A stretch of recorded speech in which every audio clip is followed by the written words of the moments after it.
Hello, ladies and gentlemen of the internet. It is I, Naven Gaming, your host for today's glorious and goriest spectacle. But no, let's just skip the formalities here. So I'm sure none of you have wanted to have been asking, what happened to Naven Gaming? It's been almost, I think, a year since he last uploaded. What the hell happened? Where did he go? What did he do? Did he die? Did he get hit by a car?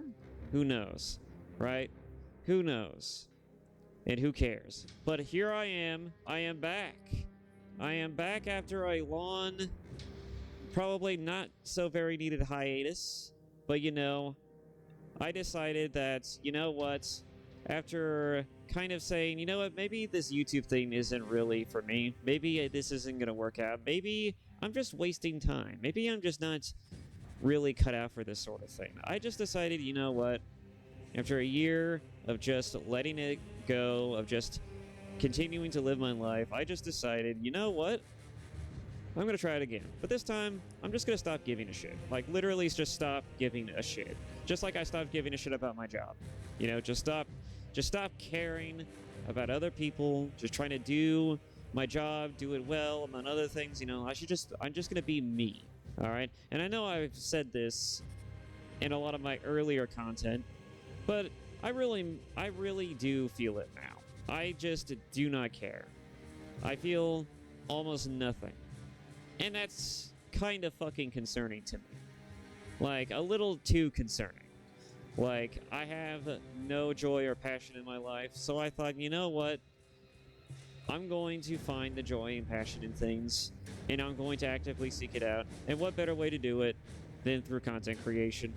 Because at least this way, I have to at least be passionate about something. I have to at least be passionate about the things that I'm doing, about the things that I'm partaking in. And not necessarily because I'm forcing myself to do it. I say necessarily, but it's more like I'm just being hyperbolic. I mean, it's more like this is an extension of who I actually am. I thought, you know what? I'm too filtered. I'm too reserved. I should just say fuck it. Like, I've already said fucked it. Like, I've already fucked it with my job. I just said, you know what? I'm just gonna just completely go balls to the walls, just start saying, doing, speaking, whatever the fuck I want. And I'm just going to just leave it at that. But yeah, without getting too gargled in my own nonsense, I have returned, and I have decided I am going to be a changed Naven, a changed gamer. I am going to be playing games that I am genuinely passionate about. I'm going to be making content that I want to make, literally, and that's pretty much it. If I'm going to make a YouTube channel, if I'm going to be a content creator, I'm just going to put 110% into it, 120, 150 if I have to, and I'm just going to make it that. I'm just going to be that. I'm just going to be me. And I'm just going to do anything and everything that I feel particularly inspired to do in that current moment. Whether it's to play a game, whether it's to say fuck playing the game and go fuck off and do something else. Maybe I'll react to some YouTube videos or something. I don't know. Sky's the limit for this channel now. But it's all going to be generally gaming related, alright? Because I am, again, a gamer. But anyways, I've decided that with my return to form, I have made a few changes. One of those changes being that I have decided not only am I coming back with a new personality, with a new Naven gaming flavor, I guess, of personality, but I am also going to be re-debuting as, I just kind of fucked that up, didn't I? Anyways, the point is, I'm going to be re-debuting, and I'm pretty sure this is not how it's typically used in this particular community, but I am going to be essentially re-debuting, for my purposes, as not just a disembodied voice, because, I don't think I have a sultry tone of voice to begin with, so that was already kind of an uphill battle in my earlier content. But I also don't really think I'm that expressive. But hey, you know what?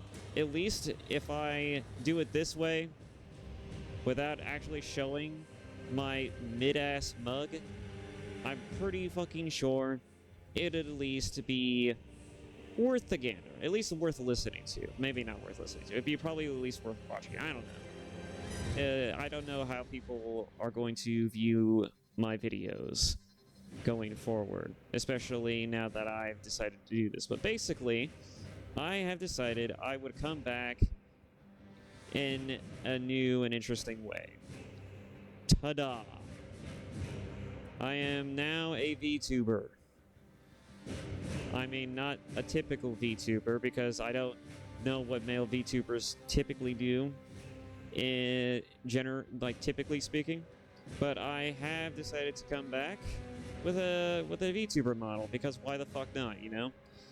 I mean, being a disembodied voice, it's kind of challenging. It's kind of challenging to make content as a disembodied voice, because you can only be so expressive in tone, and I'm already handicapped by the fact that I'm not exactly very expressive physically, facially, essentially. So I thought, hey, why not just come back as a VTuber model, because at least then you get genuine live reactions when they happen, and I can also just talk to you as if I'm actually speaking to you, kind of loosely as a character, a caricature at least of myself. So there you go. There's a physical representation of myself on screen, and I get to play video games while reacting. You get to see my reactions. It's all great. Everything's great. Everything's hunky-dory. But yeah, enough with all of that bullshit and just flapping my gums about. Let's just get straight into the meat and potatoes here. So, I decided if I'm going to come back and record myself doing a playthrough of any type of game, it'd be my current obsession right now. Space Marines 2. It's gory, it's bloody, it's got everything you want from a good fucking video game. And I gotta say, it is certainly something. I've already played through it. I've played through the campaign twice. One in the normal difficulty, one on the veteran difficulty. But, you know, I thought, if I am going to come back, might as well come back playing a game as well that I think is really fun to play, and that I'm still having a lot of fun playing. And also, because I'm someone who really likes story and characters, alongside, just playing, good games, I thought, why not also take the time to really delve into and kind of dissect the writing, the characters, the story of this game, and, really just kind of shoot the shit on this, because I've been seeing so many reviews of this game. I've seen so many people play through this game by now, and let me tell you, it's kind of funny how mixed the story is for some people. Like, it's not wholly mixed. Like, everyone has a pretty good general consensus on what the story of this game is actually like and their thoughts on it. And it's not a unfounded criticism. But I do think that there are some bits about it, especially from, like, the people who are avid, like, fans of 40K, like, even the people whose entire channels are to talk about and kind of just delve into the lore aspect of this franchise. They are very hypercritical of the story of this game, and honestly, I can understand why. It is very surface level. It's very much like very beginner friendly, because, Saber understood that the people who are going to be playing this game probably have never touched the first game, don't know what the hell a Warhammer is, or even what 40K even means. Like, I'm going to be honest, I didn't know what 40K even meant. I didn't know what a Warhammer or 40K meant going into this. I mean, like, when I played this game for the first time, I wasn't that interested in 40K. But I will say that after playing this game, I got very fucking interested in 40K after I played this game. It is funny how this game has turned me into a very quick fan of this franchise just by the sheer zeal and vibes that this game gives you. It's like tell me what the world of your game is and what the vibe of it is without actually telling me anything about it. That's pretty much what the game's story and writing is consistently like. It's very much by the gusto, the very nature of its world and the feel that it gives you. You know, that it really compels you to not only play the game and engage with its story, but also its characters. But anyways, enough of this. We're already 10 minutes into the video, and we haven't really gotten into the gameplay. So yeah, let's get right into it, shall we? Let us get into it. Let us play Space Marines 2. And just have some fun. I already did all the settings. The only thing oh, you know what? The only thing I haven't done, as a matter of fact, is the control scheme. I forgot about the control scheme.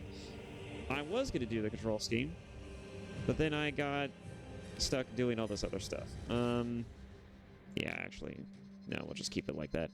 Anyways, let's go back. I can't go back. All right, let's just continue. Yeah. Accessibility. Yeah, no, that doesn't matter. Let's just go ahead and start. I already did all this stuff.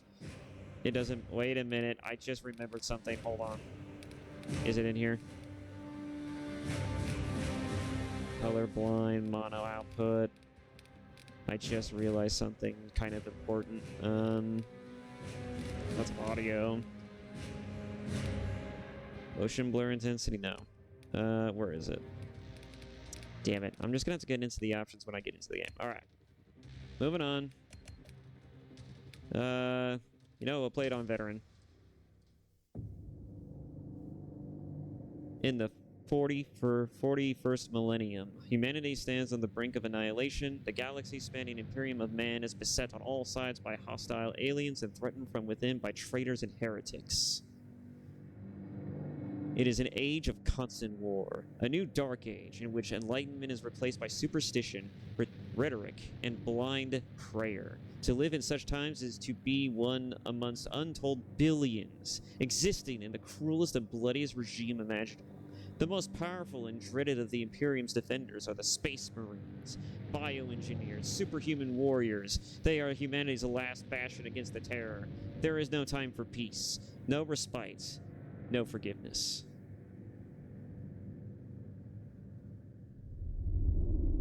In the grim darkness of the far future, there is only war. That is a pretty strong exposition opening. It is better than most openings, I will say. Better than a goddamn Star Wars crawl, I will say that, and I am a fucking Star Wars fan.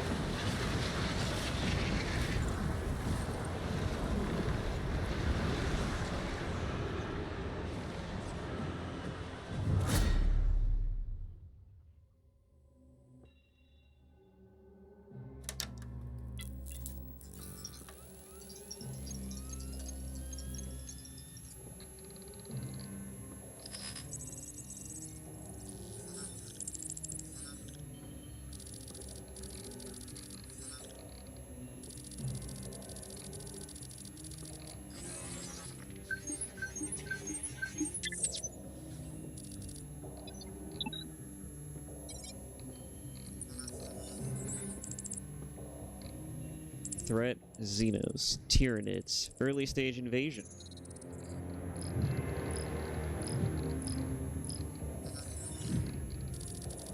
Caecilian bombardment preparation. Project Aurora presence. Access denied. Strategic value. Absolute. Urgent assistance required from nearby forces. Submit encrypted message.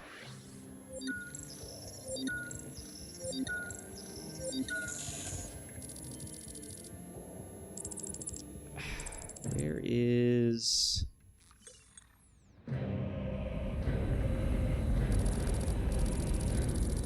Death Watch Kill Team Primus. Objective, deploy viral incendiary bomb.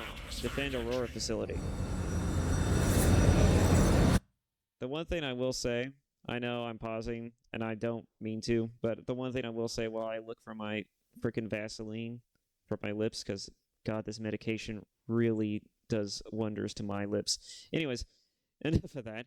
So, one thing I will say is that the one thing that I would really like to see is the Death Watch make some, at least their color scheme and armor pieces, make some type of appearance in the PvE aspect of this game, because, I mean, this armor is really gnarly for it to just be sitting on the back burner. I mean, like, this game starts off with a very strong opening. Fucking Titus looks so cool in his Death Watch armor that I'm actually annoyed that it's not an unlockable. I am genuinely annoyed that that is not an unlockable. At least with an ultramarine coat of paint. I mean, seriously, Saber, you are sitting on something potentially nice, something potentially pretty dope as an in-game reward, and I would love to see them actually be implemented at some point. And since they're already saying that they're going to be adding more stuff and content to the game, that would be one of the things that I would certainly add. It's just like, hey, let's give more story cosmetics for Titus and crew. That might be a fun idea. Anyways, enough. Getting back to the game.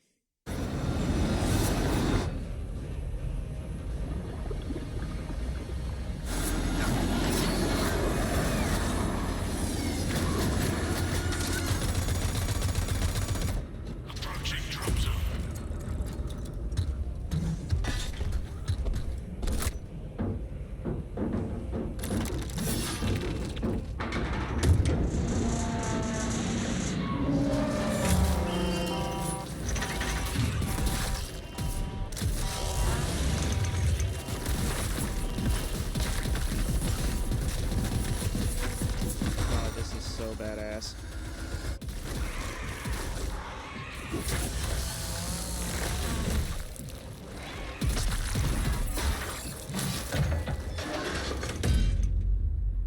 I think the game seems to be spiking a little too hard.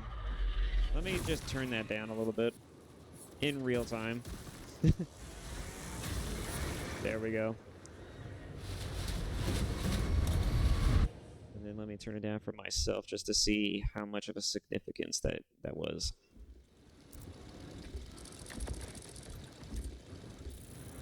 Oh, God, it looks so good.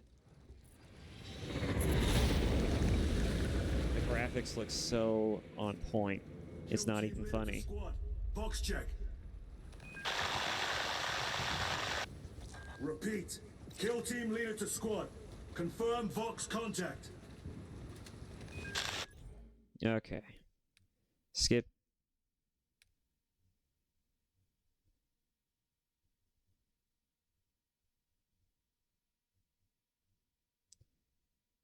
You know, I'm not going to say that it's wrong that there's a skip intro button in the pause menu, because on one hand, it's great that they added that. But on the other hand, I don't really see this button getting used very often. I mean, just me personally, I just don't see that happening. I just don't see that happening. This intro is too good. It's too good. I feel like you have to play it every time you start a new game on any system, regardless. That's at least how I feel about it. Anyways, I need to go through this real quick, because I forgot to do it because I'm a fucking goober. So, yeah, we're going to make that the mouse button. Press to finisher. Yeah, that stays consistent. That's how I have it on my main account. Parry and shield blocking, we'll make that the other mouse button. Firing gun stays consistent. Heavy stand zoom, yeah, that stays consistent. Um, actually, heavy stance. I don't remember what that does. Let's see. Lock on targets is X. Oh yeah, that's right. There was a lock on feature, wasn't there? Switching weapons was C for me. And we'll keep the reload. Q is ability, we'll keep that. Switch weapons, interact. Yes. Yes. Yeah. Okay. Yep, this all checks out. I think. I thought about playing this on controller. Maybe I will some other time. But you know, mouse and keyboard. You know, like, it's not terrible. Like, you can make it work. Toggle, yes, we'll definitely have that. Aim is toggle as well. No, we'll make that hold. Since I have it set to, oh, that's right. Where is that? Where's the aim button? That's probably what this is. Heavy stance. Yeah, that's probably what this is. We'll make that... because I still don't know if it's the right one that I'm thinking it is. We'll make that into the right mouse button. All right. Sorry about that. Let's get back into it. We have crashed. It's from your position. Do you have the virus bomb? Damn it. Look at how pretty this game is. I'm surprised every time I play it. It's so fucking good. And Titus looks really good too. Also, I don't know what the writing is on the shoulder pauldron, but I would love to know what it says.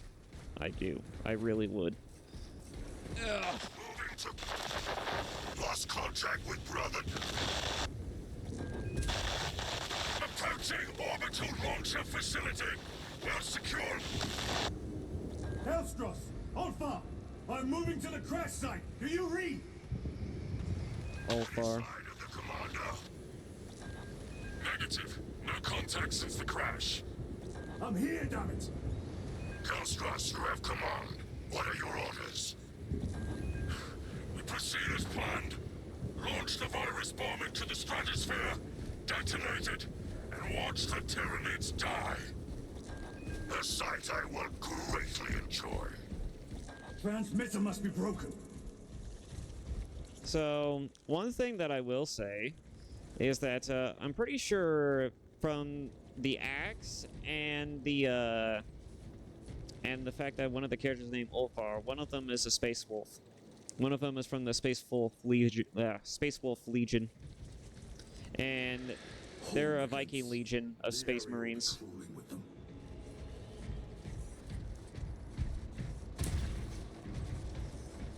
Which is pretty dope.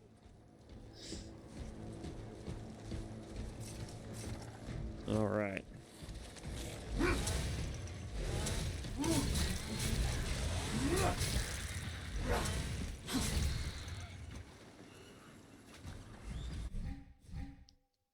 Uh-huh. Yeah, let me adjust this because there's... There we go. All right.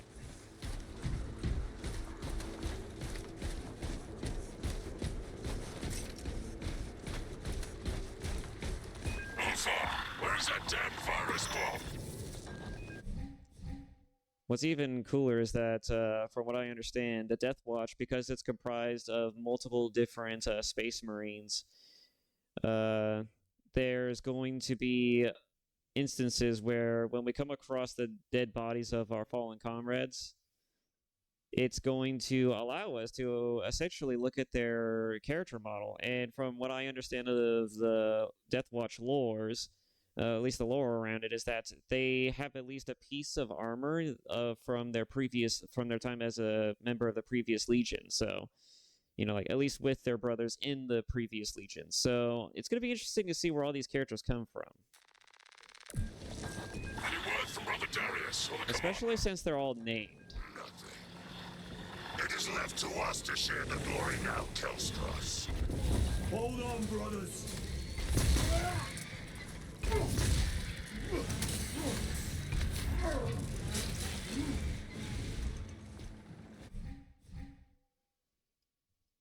All right.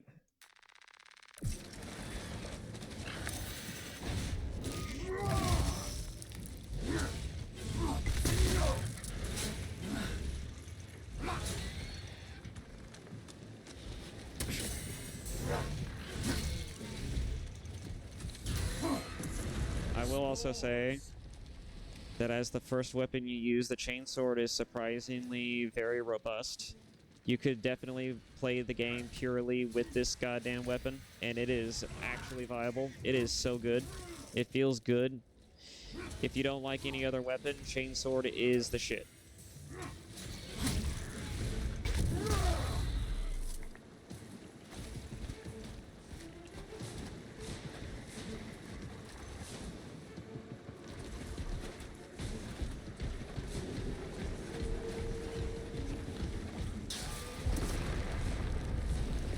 Alright, our first Majoris.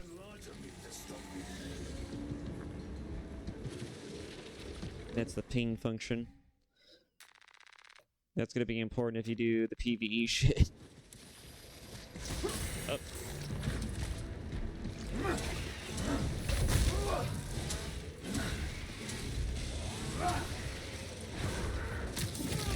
First execution in the game. Hell yeah.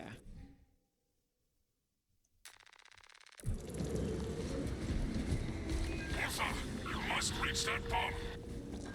I will, even if I have to chew my way through. I don't know if it matters to anyone if I'm taking it a little slow, but I'm just, you know, you only get to play through this once, okay? I want to re-experience this level at its finest.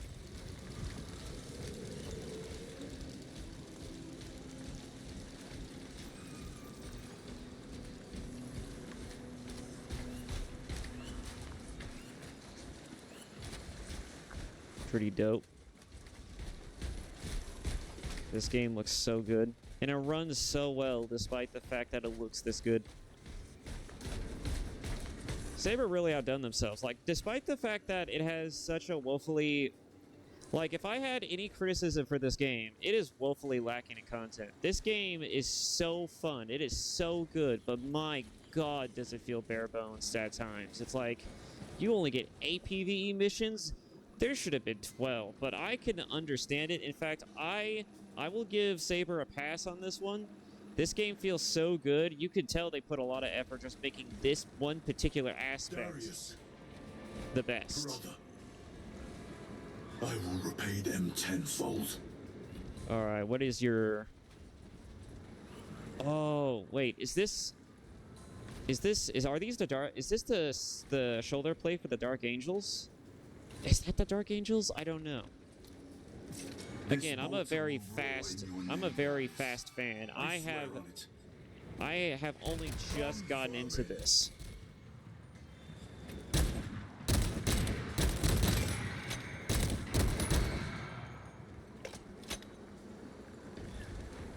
Oh yeah, that reminds me. There was one other thing. Damn it, I thought I was done, but no. Let me see. Where is it? There it is. Get that shit out of here. I don't know if that actually translates to mouse and keyboard, but I know it's useful for controller because aiming with controller is absolute shit. You know, speaking as someone who likes to play controller and has spent most of his life growing up playing consoles, but you know, it is what it is. These rotten seals out of my fangs for weeks. When it comes to a third-person shooter or any shooter, really, you want mouse and keyboard. Have you secured the virus bomb? No. For every gaunt I smash, 10 more come raining down. If we fail to launch that bomb, there will be nothing to stop the Tyranids. I am almost at the crash site. Just make sure the launcher is still standing when I get there. Hold the line for as long as I can.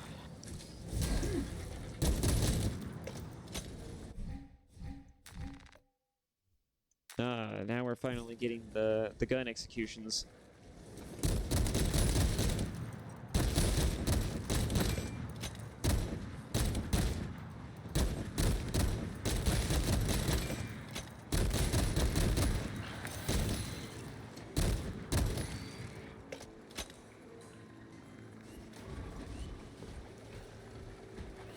So far, so good.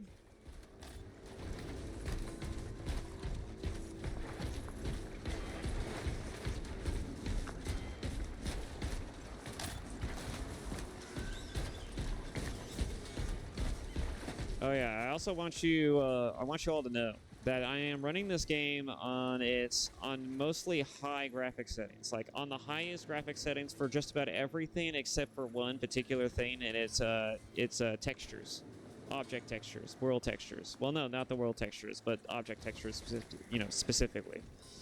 It's apparently takes up too many assets that my computer just can't seem to run it, I guess. At least that's what the game tells me. But it says that it runs out of memory when I do it, so I believe that's what it says specifically. So that's why you're basically getting mostly high-end graphic settings, but even with just one notch, this is impressive. And it runs so well. It runs so smoothly.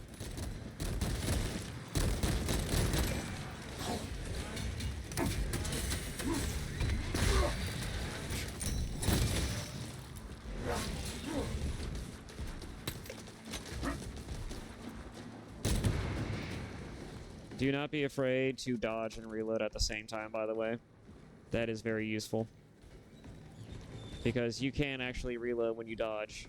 Alright, do not feel ever afraid to not reload while trying to dodge. Because your character will just reload while dodging.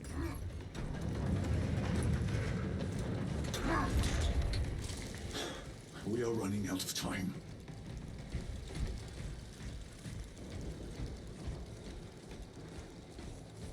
Kill team, I am at the crash site.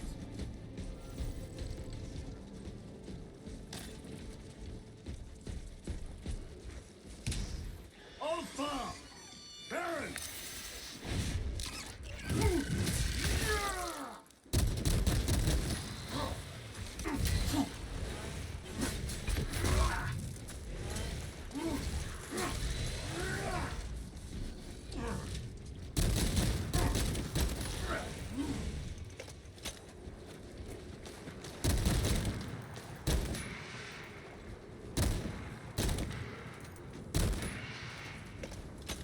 Baron, my brother, you have honored the Imperium with your devotion.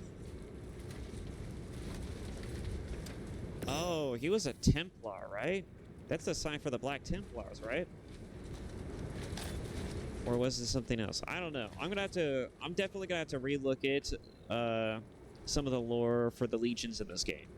Oh wait, that's right. I forgot. This game actually, in the PvE section, allows you to actually choose the color schemes of your favorite legion. So that's I don't have to go very far to actually rediscover all these things. So that's good.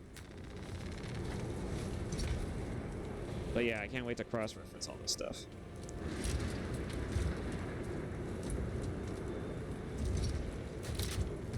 Oh, it even has the helmet for it. Alpha! Hellstros, if you can hear me, I Wait, have isn't that... the virus bomb. Headed to the orbital launcher. Oh yeah, actually, Titus is wearing the helmet too, isn't he? Yeah, he is. Come on! I remember hearing somewhere that people really wanted a specific helmet. I believe it was the Mark 8 to make it into the game in some fashion. And I don't know what the Mark 8 looks like, but I'm assuming it's that one that you see in other Space Marine games, as well as some other figures, where it's just like a giant, almost like robotic-looking helmet, something you'd see out of maybe like Armored Core or some shit. I also really love Armored Core. It's probably the only FromSoft game that I actually enjoy. Legitimately. Your death will not go unpunished.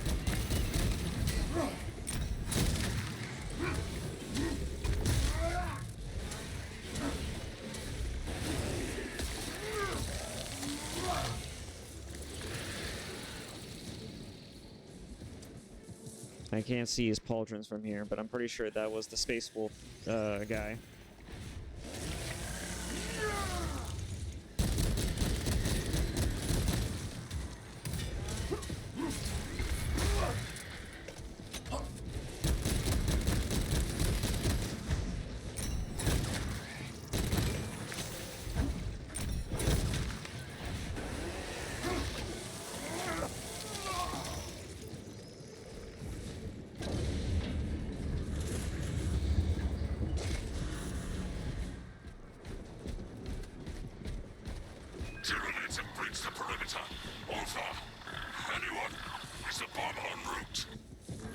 blood, Kelstros! Wasn't expecting to get attacked this quickly.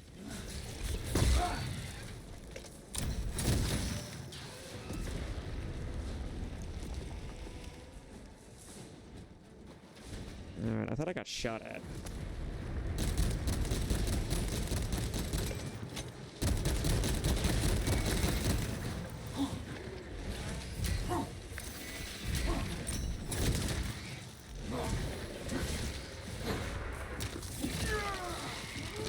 When it comes to Tyranids, you want to kill the Majors first. You want to kill the Majors first. Killing the Majors first means that you'll kill everything else. Because they all are linked by a hive mind, you want to kill the Majors first when it comes to Tyranids.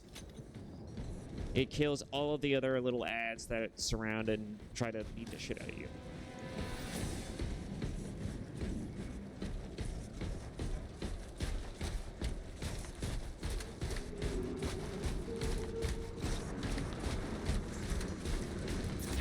Kelstros, are you with me? I have the bomb!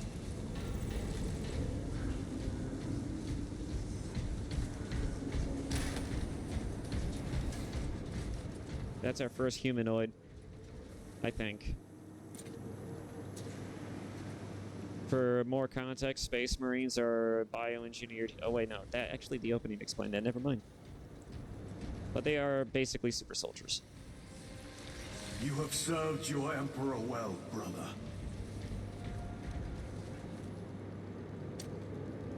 Wait. Wait a minute. That's the pauldron for the Blood Angels. I thought the lore for the Death Watch was that they don't just accept anyone. They accept people who are really, really good at killing alien life forms. They're basically very, very good murderers and pillagers, I guess. No, that's probably not the best way to describe it. But basically, they're really good at genocide. And one of the things that they use as a criteria for who gets accepted and who's not is whether or not they can actually follow orders and get the job done and not let personal bullshit get in the way of that. I'm pretty sure the Black Rage, I believe it's called, that the Blood Angels suffer from, kind of constitutes as one of those things. But, I don't know. Maybe there could be an interesting story about that. Any Imperial unit that recovers this load. My kill team crash-landed off course. My brothers are all dead. Slain by Tyranids. I have the virus bomb. Moving to the orbital launcher. We'll fire into stratosphere where it will disperse over Tyranid positions. Yeah, because maybe there might be an interesting story behind that. Like, oh, well, maybe he got into the Death Watch because not only was he really, really good at killing things, but he also just has very, very high discipline and self-control. And so the likelihood of him actually, or maybe he actually was succumbing to the Black Rage at some points, but he managed to stave it off because he managed to regain some of the senses. I don't know. You know, like, there could be an interesting lore behind that. I mean, the lore for this franchise is already pretty, you know, vague as it is, from what I understand. And it's also very massive, despite the fact that not very much information is actually known about the state of the universe and how everything works.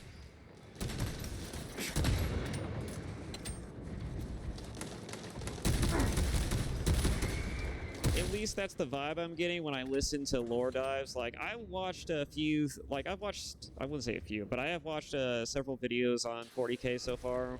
One of those being Bricky's content.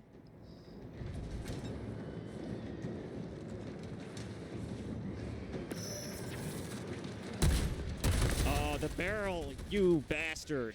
You bastard. Oh, how dare you. How dare you, Geometry, get in the way of my ability to blow these guys to Kingdom Come. That actually sucks.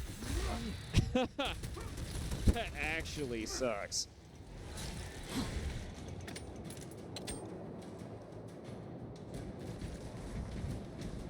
Oh, man.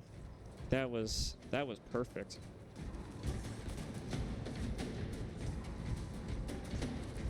But yeah, I've been watching mostly Bricky's content, among a few other things, you know, in my spare time. I think I watched one by, what was it? Imperium Iterator or something? I don't remember. I've watched some videos by him. I've watched mostly Bricky videos. You know, like, I've been delving into this for pretty much for the most part. But, its retention in my brain is still something that's, you know, to be desired. The virus is our one chance to delay the Tyranid invasion. The virus will spread through their forces. They will adapt, but it will slow them down. The virus must be launched into the stratosphere. Nothing else matters. So far, the one Legion that I like the most is, you know, it seems to be the one that everyone picks when they first really start to delve into the 40k lore, is the Blood Angels. I really like the Blood Angels. I think the Blood Angels have some pretty dope lore. Everybody else has got, like, their own specific thing that seems pretty cool and all that, you know, like, it's all very much like, oh, I'm really good at this one shtick, you know? And that's cool and all. Like, I think the cons, the White Scars being, you know, all about being fast and going fast, I think that's pretty cool.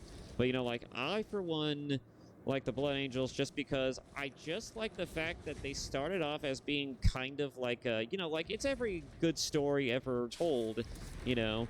They start off as being kind of like misfits and underdogs, but, you know, over time, especially when Sanguinius shows up, you know, like, they kind of develop, like, a bit of a kinship with him, and so they kind of redeem themselves a little bit, at least in the eyes of the rest of the Imperium, and even towards Sanguinius, who's basically their Primarch.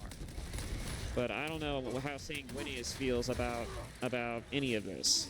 I know all the Primarchs have their own lore and reasons for doing things.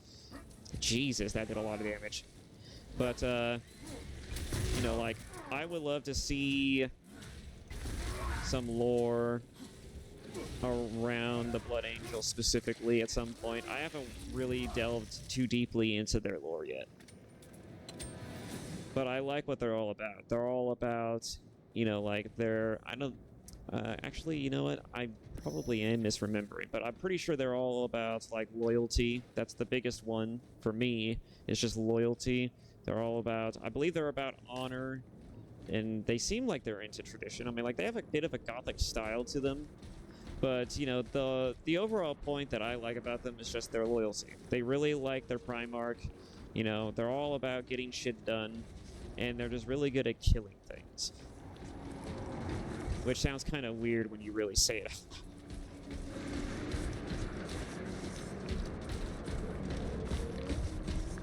I also just want to preface also that don't take anything. Your tardiness has been flagged for invigilation. Open the gates! Shift chronometer reset. You're registered as on duty. Carry out your Messiah's work according to the divine synchronicity. Oh. Like, I think it goes without saying that, you know, because I'm just now getting into the 40k franchise and its lore, like, I'm not the biggest nerd about it. And so everything that I say is subject to being potentially wrong. Just objectively wrong. So don't take everything that I say at face value. Don't take anything that I say as gospel. You know, like, I'm just shooting the shit, and I just am expressing my love and my interest for this franchise, and probably not with the best of knowledge or understanding of it, but goddammit, I am liking what I'm seeing so far.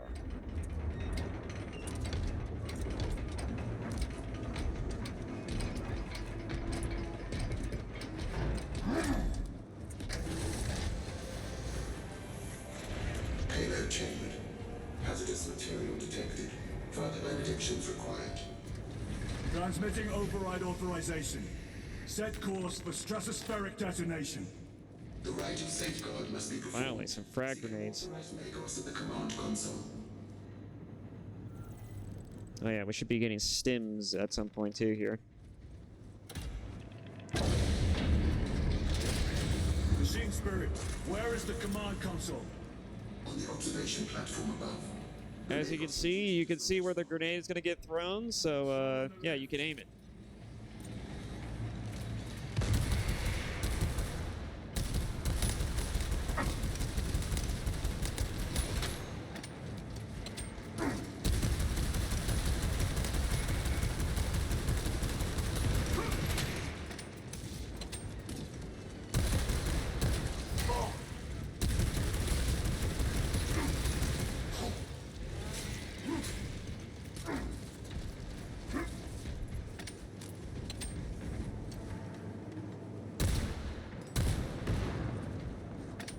Gotta love explosive barrels. They are always placed in the most advantageous of ways. Better to utilize them when you see them.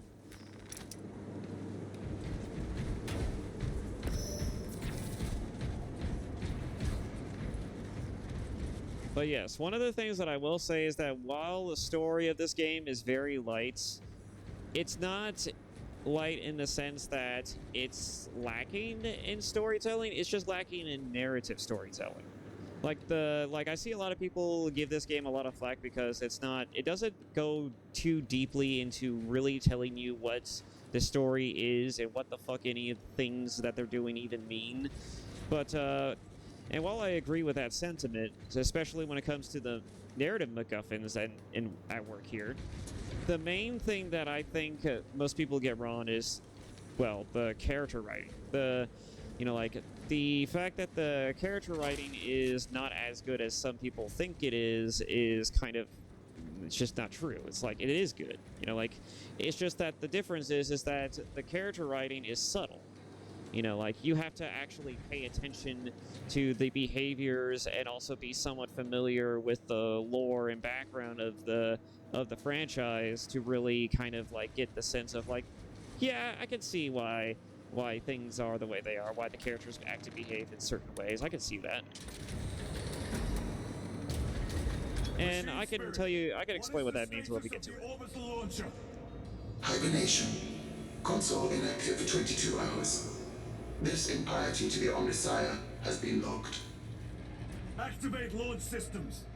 The rite of initialization must be performed. Seek an authorized Magos at the command console. The command console is posted at the edge of the observation platform. A Magos will attend to you shortly. Doubtful. But yeah, I absolutely agree with Yasmin about one thing. This game is pure fucking cinema. You don't know what the fuck is going on half the time, but you just love the fact that it's happening. Missions complete. Awakening systems from hibernation. Rite of capacitors initialized. Personnel may begin prayers of charging.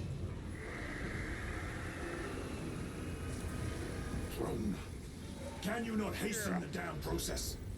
Seismic disruptions have occurred. Launch trajectory may have been altered. Here they come. God, they come in massive droves. When you see this shit for the first time, it's like, oh god, what do I do? This is terrifying. And it's true. I mean, look at this shit. This is terrifying. It's a fucking swarm coming at you. It's like, what do you do with this? This game nails atmosphere. This game nails everything that it sets out to do. Pretty much. I won't say that it nails everything, but it nails the vibes of this game really well. Like, it passes the vibe check completely.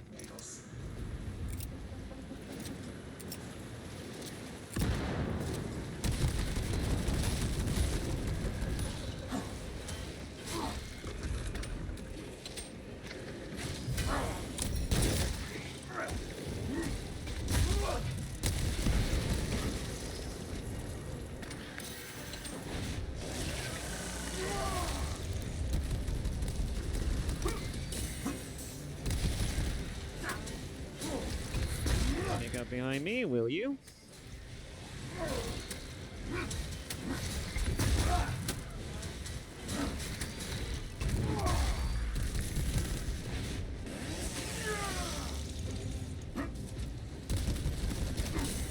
Oh, I thought that was an explosive barrel. What the hell? Is it? Attention. Neighbors. Your launch authorization is required for dispatch of payload.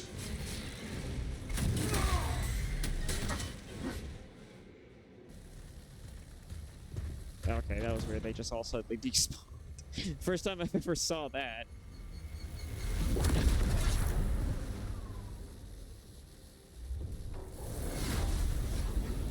It is done. While that's going, I'm going to check on my OBS for a second just to be sure everything's running nicely. Yes, it is. Okay.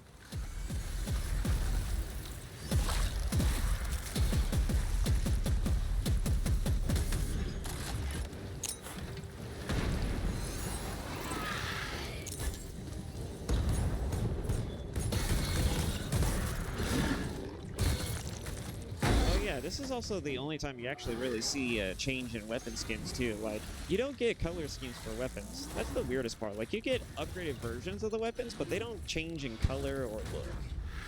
And I think that's kind of disappointing. I mean, they do get weird sort of, like, accessories and additives, but it's like...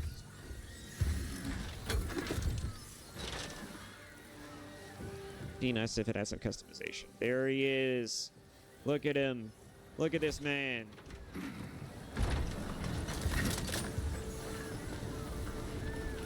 What a boss.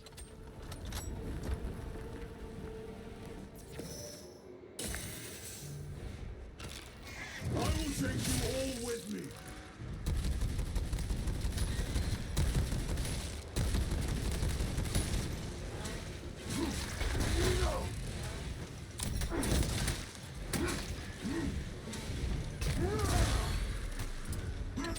I will not rest until you lie dead at my feet.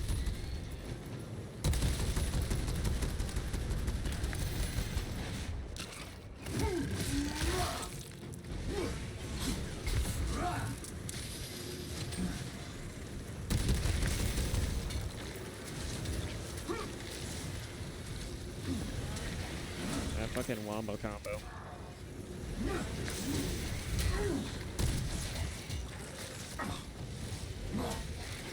Okay, there's no saving that, is there?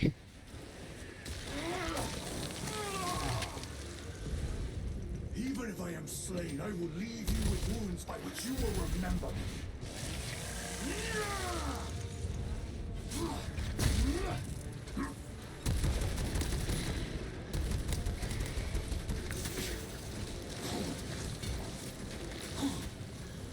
Alright, I'm gonna stop trying to parry that.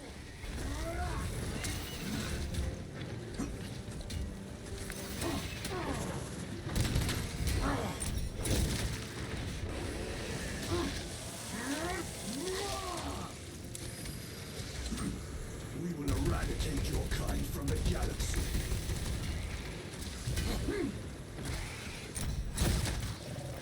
Okay, I just had to time it better, I guess.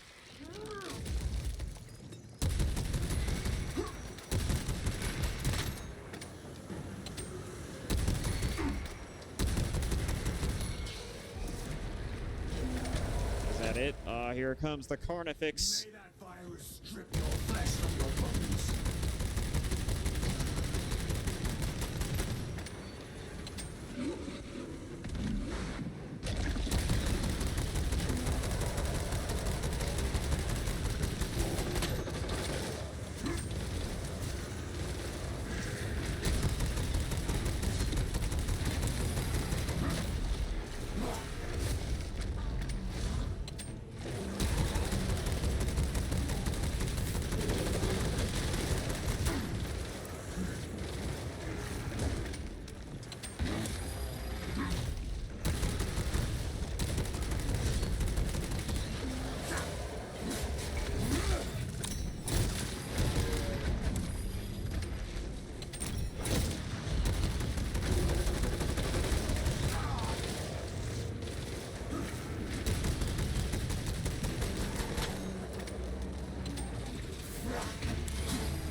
found a pistol.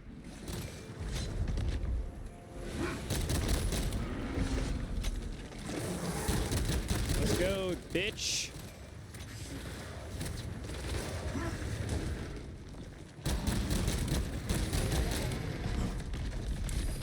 Damn it.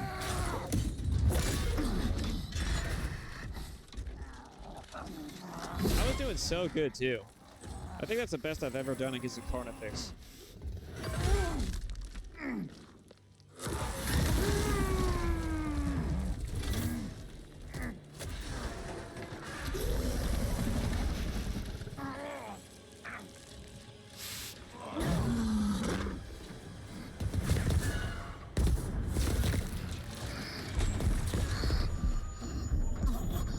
Sweet.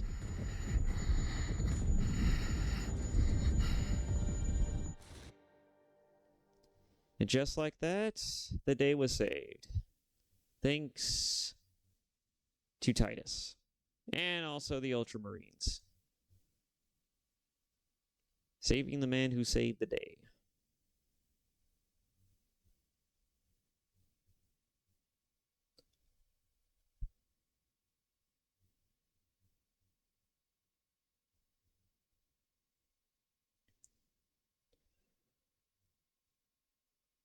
Oh.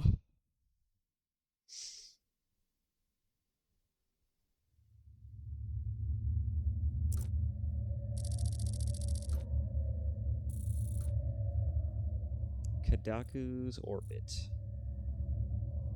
Battle barge resilient. Day 4.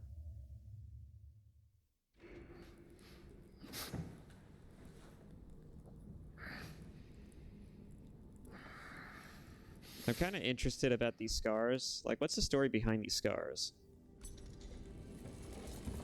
Praise the Emperor. Well, I just want to say one thing.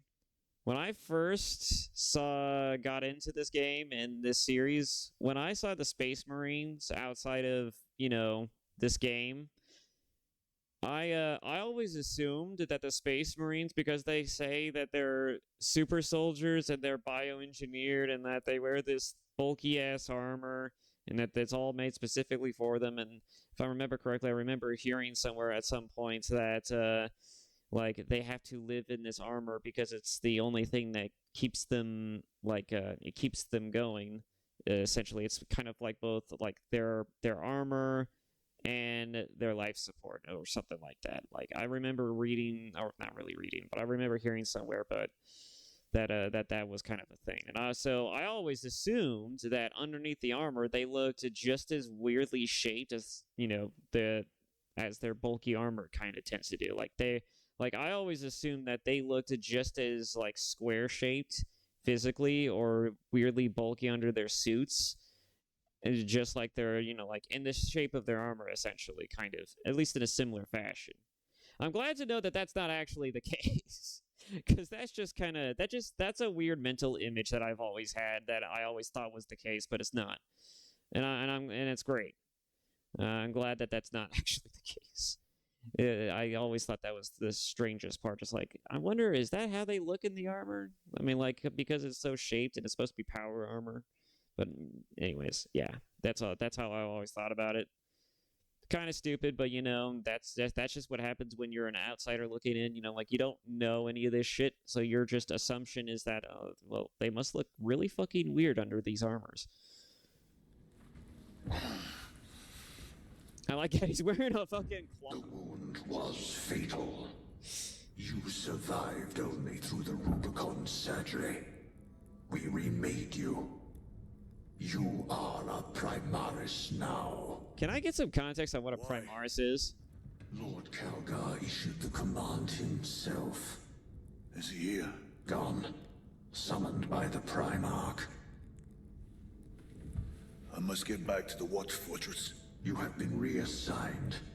My place is with the Death Watch. The Inquisition can find no stain on you, Titus. Accused of heresy. You have served penance in the Death Watch for almost a century, and not once have you faltered. But you will never know redemption until you have faced the judgment of your brothers. Prove yourself to us, and know true absolution.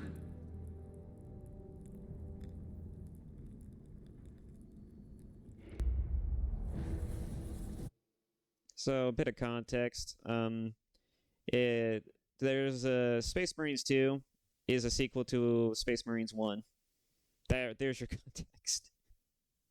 I mean, I thought that was obvious, but like I thought I should just say it anyways. Further context though, he basically defied reason and logic, and well, not I wouldn't say logic, but he basically defied everything that is considered reasonable or standard by the Ultramarines code of conduct, as well as their codex, as well as the way that they approach certain situations and problems when he was a captain of the Ultramarines. But like as a result of him kind of like flying off the handle and kind of thinking more innovatively and strategically, instead of like what the codex would say how you would do it, like he basically was kind of an oddity. So like one of his subordinates, his name was Leandros, decided, what, there's a lot of weird fucky wucky things going on. I'm just gonna go ahead and report your ass to basically be taken away by the Inquisition. And so he got hauled off by the Inquisition because one of the things that Leandro stated in his report to the Inquisition was that not only is Captain Titus someone who actively flies by the seat of his own pants and thinks on the fly and throws he throws caution to the wind sometimes, for more viable and strategic methods of thinking, actually good strategies also, by the way, especially since he's the one doing it himself. He's not a captain who sits on his ass. He's actually out there getting shit done. It's one of the best things that I like about Titus, is that he's actually the kind of person who, when he has a plan, he's just like, fuck it, I'll do it myself. He's that kind of character, and I love that. But basically there was this whole plot, the MacGuffin thing in the first game, where he basically there's this item, a crystal that's basically a residual essence or the object that's essentially a part of the warp or is the warp itself. Titus was able to touch the fucking thing, and he never at all got corrupted. He never experienced any real drawbacks other than the fact that it really saps the fucking life out of him sometimes when he held it. Well, I would say every time he held it, but anyways, you get the point.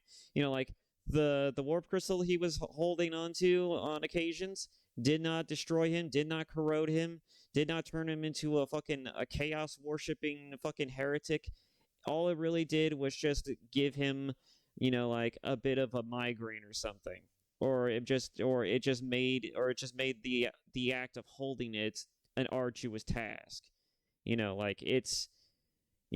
was something that his subordinate Leandros thought was rather concerning.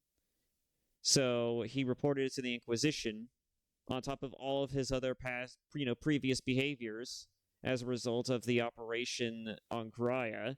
And so, yeah, he's basically, since then, he's been working, for an entire century with the Death Watch. Because, why get rid of someone who's proven that he's capable of getting shit done, when you could just throw him somewhere else and apply him in a way to where not only can you have him continue to work for you and still get shit done in the best possible ways that is favorable to your war against the galaxy and for the Imperium, then throwing him in the Death Watch. And the best part about it is that because it's the Death Watch, you're literally throwing him in an organization that is composed, again, I have to preface, people who are really, really good, at least from what I understand, lore-wise, of being really good of killing things. These are space marines who are really, really good at putting things 6 feet under, at putting people in the dirt. Xenos particularly.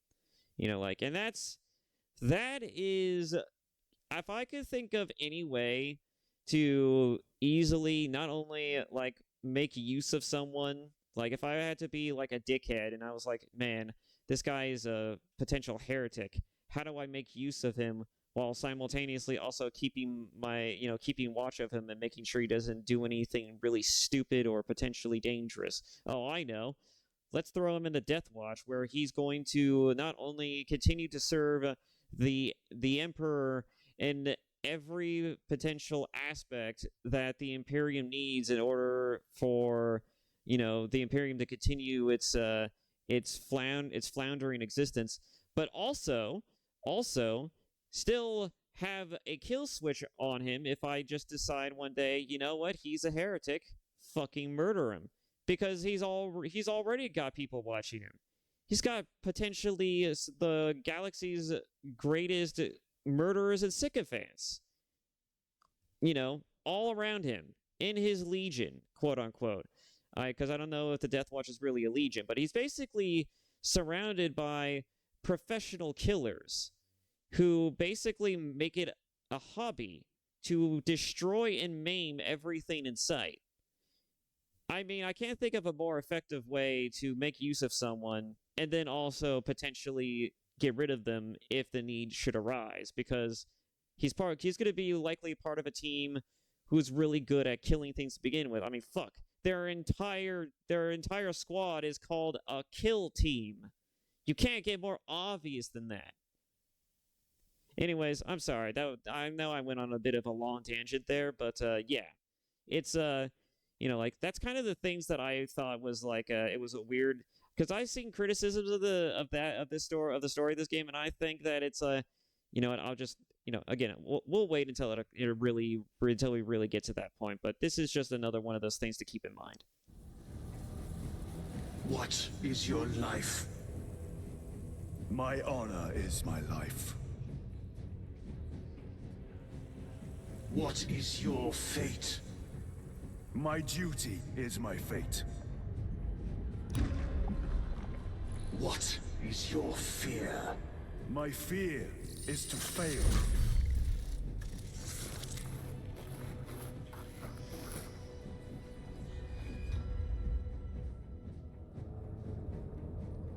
What is your reward? My salvation is my reward.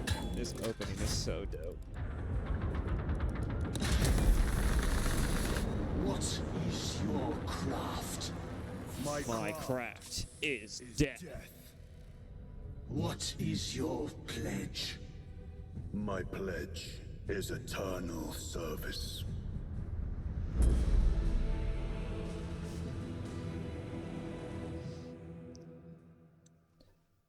Asmongold said it better himself, man. This game is pure fucking cinema.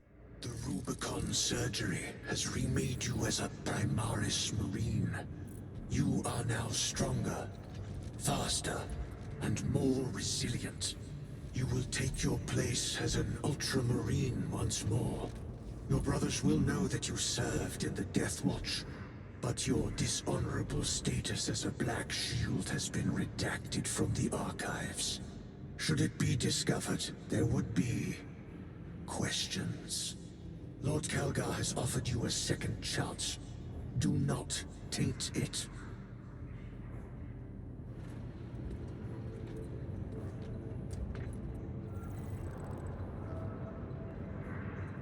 God, this game is so good. Sergeant Ventian secured the spaceport and handed over its defense. Cleaning up bits of tyranny for weeks. You know, one of the things I was kind of concerned about when this game was first coming out too was like, I wonder how badly they're gonna fuck this. Because we already saw how Amazon was in line of making, I believe it was Amazon, they were in line of making a TV show out of the series. And it was gonna be done by Henry Cavill, you know, fucking Superman. And he's an avid fan of 40K. And so it made sense that, you know, after the, the failures, I would argue and suggest, of the Witcher TV show, which I know what you're going to say. You also have the medallion of the show on your, on your neck or around your neck and everything. But it's like, like the show wasn't good. I liked the first season of the show. I thought it had potential, but then later seasons really disappointed me. But the point is that, I could have gotten a different medallion, but, it was a little past the point of no return when I was getting the model, and I was like, you know what? It's fine. It's a pretty cool medallion anyways. It's the only good thing that came out of the show anyways. So I just thought, I'll just keep it. Brother. Lieutenant. Good on us. We have work to do. Gather the rest of the squad on the flight deck.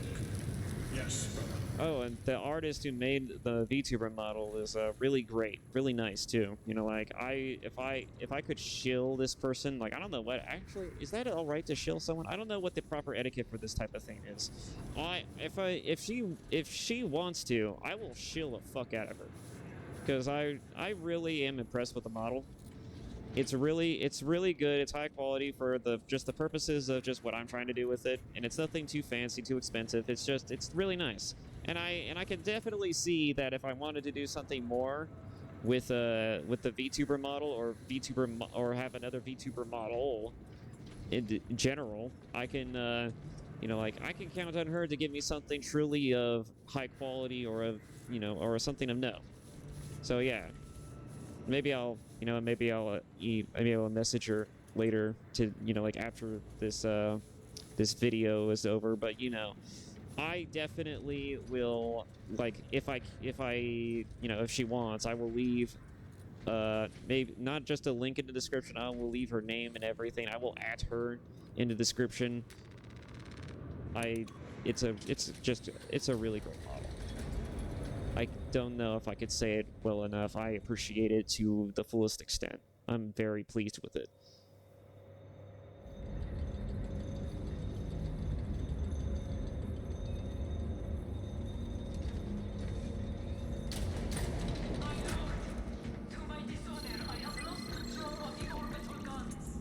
Stand by, Major. Sending Astarte support. Thank you, Lord. We shall ready a counter. My lord. Lieutenant Titus reporting for duty. Have Sergeant Gadriel report to the bridge. How are your wounds? Good enough. I'll be straight with you, Titus. I have my reservations about your reinstatement. There could be questions, suspicions.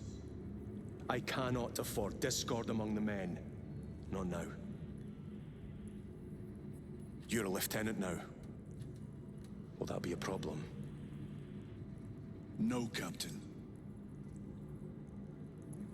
Very well. We're facing a Tyranid splinter fleet. They engaged us on 2 planets. Avarax, a hive world, and Kadaku, which you already know. We're abandoning the latter. It's mostly Adeptus Mechanicus research facilities. We're evacuating critical assets and personnel. These defense guns are keeping the skies clear for our ships. The Tyranids have taken note. Get down there and protect those guns. Captain, you wish to see me? Sergeant, this is Lieutenant Titus. He'll be taking over command of your squad. Sir, I expect you on the ground within 30 minutes. Dismissed.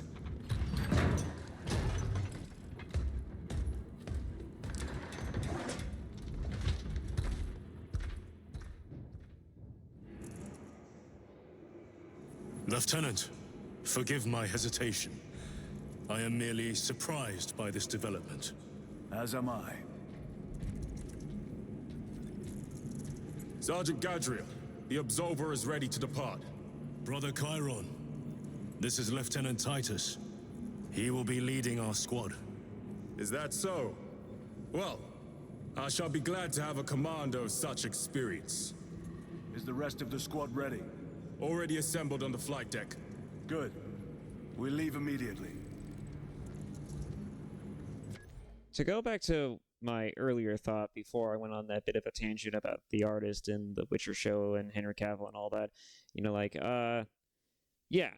so Amazon was in line of making a Witcher show, I think, and Cavill decided to pull the plug on that somehow. I mean, that's at least most of the general reports that I've been getting is that Cavill was like, oh, I want to make a I want to make a Warhammer 40K show, and then, Amazon's like, okay, well, we want to wokeify the crap out of it, and we want to really fuck up the lore, to add some women and shit in there, and it's like, potentially, just, a bunch of stuff that would just not fit for the universe of 40K, and so Cavill's like, well, how about no? And so he pulls the plug on it, and so when this game was being developed, I half expected them to go along a similar route. I half expected that Saber would do something along the lines of like, okay, we're going to add women, we're going to add playable badass women. We're going to have like a female character get shown up in the game.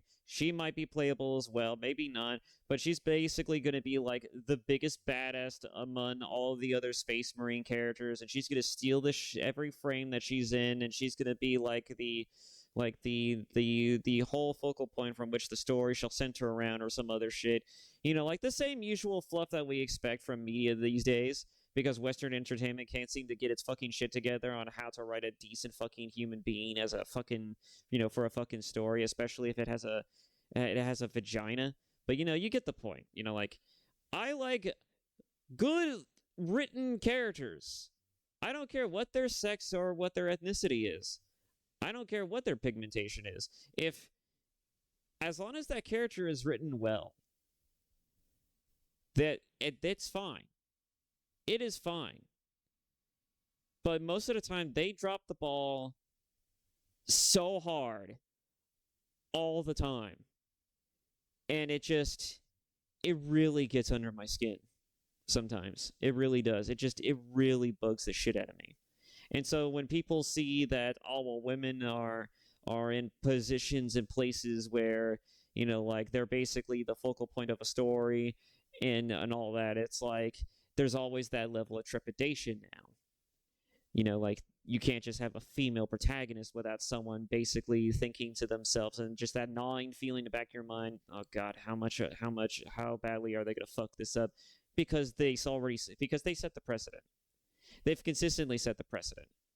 They've been doing it since day one, from Jump Street. And that pisses me off so badly. That pisses me off so goddamn much.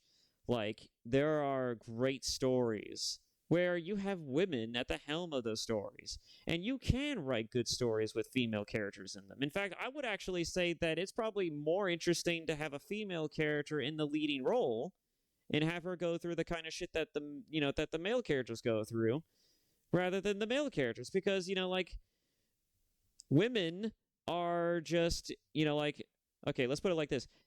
An action flick, for example. Yeah, you can have your testosterone, toting action flick about a guy with guns, about guys with guns and all that other shit, and all that other shticks. But you could put a female in that role, and it gets infinitely better. It gets infinitely better because what is it that people really like to see when they go to the movies? They like to because again, especially when we're talking about action films, who's the biggest audience of that? Men. Men are the biggest audience of that. What better way to attract a male audience and to get the most out of an action film, at least in my mind, by putting a woman at the center of it and then making her not only hot, but also dressed respectively, but still somewhat promiscuously. Not overboard. I'm not talking she should be running around in a battle skirt or some shit with bikini armor. No, I'm not saying anything like that. I'm saying for example, if you're gonna make your female protagonist a badass, a bad bitch, just a straight up badass, you could do that by just having her wear something as simple as like a small leather jacket with a corset and some leather pants. You know, like something that simple. You know, like there's a reason why, you know, like Ada in Resident Evil 6 has, you know, like looked pretty fucking fine in that game. Anyways, why am I bringing actually that's a weird example, but then you get my point. You could write female characters so much better than media tends to portray them. It is so criminal.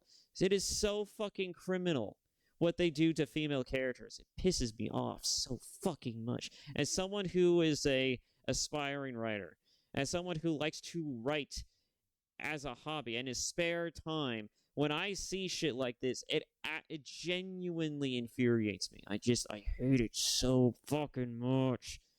Okay, anyways, I'm done. Over with the tangent. But yeah, so essentially, I just assumed that Saber, you know, was gonna be like, hey, we're gonna make a game, and we're gonna make it in the 40K universe, and you know, like we're gonna make this about Titus's story, but not really. We're gonna insert a female like character in here, and she's gonna be the star of the show, or she's at least going to be the central figure from which this story shall be based around. No, they didn't do that. They didn't even go as far as to insert. In fact, I'm actually fucking surprised by the level of restraint here. They didn't even go as far as getting one of the Battle Sisters in here and just inserting her into the plot awkwardly, or even making her a part of Titus's party in place of Chiron or Gadriel. They literally were just like, let's just make a straight up, good ass Space Marines game. And it's like, that's so fucking refreshing. That is so goddamn refreshing, because I'm always used to expecting the worst from game companies these days, especially AAA companies. I don't know where Saber falls in that category, by the way, but I can definitely tell you with absolute certainty that this game feels AAA, and so them not going above and beyond a Call of Duty of basically pulling an EA or an Activision or even a Ubisoft and literally just being like, let's just put tits on screen, and then let's make those tits not only black but gay. It's like, how far down this bullshit rabbit hole do you want to go just to fulfill a checklist of things, like a checkbox of things like this? Is that necessary? And also, how much of that has to be the core of their identity? I'm not gay. I'm not bisexual. I am not black or Asian or any of these things. But I'm pretty fucking sure that even if I was, if you made a character who looks like me and their entire identity is that, oh, I'm black, oh, I'm Asian, oh, I'm gay and bisexual, look at me, I'm Asian, I do all these Asian related things. You know, like, I'm kind of sounding kind of racist now that I think about it. It sounds so bad out of context. This sounds so bad out of context. But you get my point. It's just like, imagine if Gadriel, for example, just deciding, you know, like, hey, before I go out on a mission, you know, like, I need to go pray in front of my father's altar, you know, like, as you know, like, when, you know, like, if he was, I don't know which type of Asian he is, but let's say if he was Japanese, you know, like when the dead, you know, like when a member of the family dies, there's like a little shrine to them in the family home. And so imagine if Gadriel goes and prays in front of a family shrine before he goes on a sortie. That's, you know, like, that wouldn't make sense in the context of 40K, because it's clear from the onset that, you know, ethnicity and culture does not matter in the wake of the Imperium and the Emperor. Okay? That would probably break some very, very lore sensitive level of continuity and consistency. And so, yeah, case in point, you know, I'm just saying, I am shocked. I am shocked at the level of fucking restraint on display. Like, Saber Interactive saw the assignment, and they fucking delivered. It's amazing. And, you know, like, if they can somehow add add more depth to the characters by introducing culturally significant things or whatever, you know, like down the road, you know, like in ways that aren't harmful, then good on them, you know, like good for them. I'm glad they were able to do it and they were able to pull it off well enough. You know, like that's great. You're doing so much better. You're doing miles better than what the fuck Boobysoft is doing right now. All right? And I know this seems kind of controversial in a game where it's just about shooting shit and just kind of like killing things and just, you know, like, and just slaying Tyranids and, you know, fighting Chaos Legions and, you know, basically destroying anything that isn't, you know, Empyrean and human and human. But, you know, like, it's just so surprising. It really is. It feels so good to play a game that it's just unapologetically the thing that it sets out to be. And it nails it on every front. The only thing that it did, by the way, to really do a quote-unquote checkbox is make Chiron and Gadriel a different ethnicity from Titus, who's Caucasian. And then they have like a Akkadian chick who's Akkadian lieutenant or captain or sergeant, whatever, show up later down the line. Actually, in just a second here, and I think she's Muslim. I don't know. That's I'm not an expert on different cultures. Okay, listen. All right. I'm a shitter who sits in his room all day and plays video games, all right, for fun, okay? And I work at a fucking retail store for a fucking living, all right? I'm not the foremost expert on anything, okay? So I don't know shit, all right? But, you know, like, you do get my point, right? It's just this game feels so good, and the only intrusive thing about it is that everyone's just a different ethnicity in believable ways, and that's fine. That is absolutely just fantastic. Because I don't think about it. It's not in my face. It's not the entire focal point of what's happening in front of me. You know, like, it's all just there. It's just there. And you don't care. You don't pay attention to it. And that's how it should be.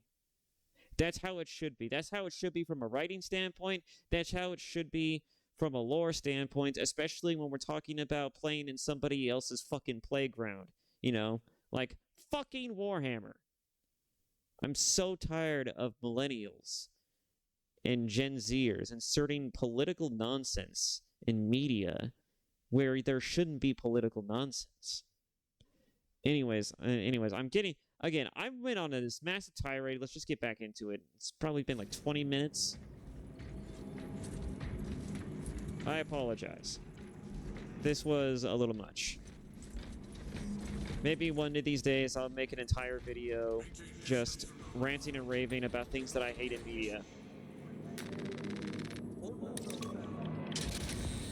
But for now, let's just get back to the game.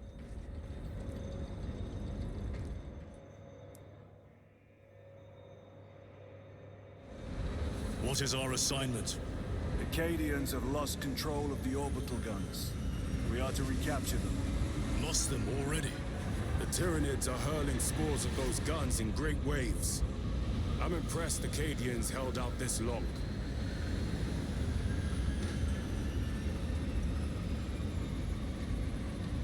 Brothers Lirio, Altarius, and Elian make up the rest of our squad. Have any of you faced Tyranids before? Only these past 2 days. Then there is much to learn. I look forward to it. Path obstructed. Stand aside. Those warheads are not properly secured. Do you know what will happen if one comes loose? Path obstructed. Stand aside. I'll do it myself. Go and find a tech piece to tighten the screws in that half-brain of yours. Pity the effects of the virus bomb was so... Sergeant? Brothers, we are joined by Lieutenant Titus. Welcome, brother. We are yours to command. We leave immediately. Yes, Lieutenant. Here we go, boys, into another sortie, into another mission. can't wait.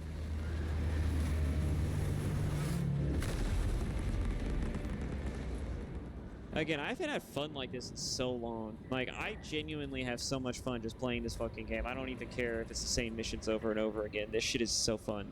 It's got a repetition that I actually like.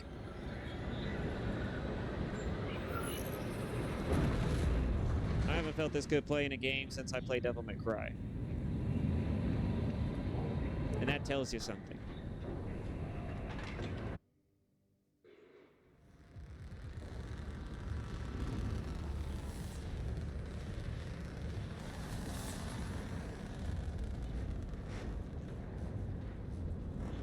Just the one space marine who clearly is not a main character. Can you spot the main character?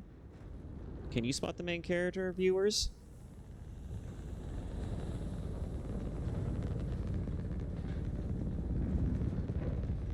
Sir, you served in the Death Watch.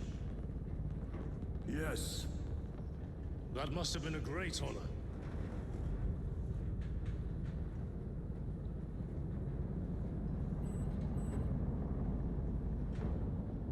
It's a privilege to serve with you. Approaching drop zone. Let's go.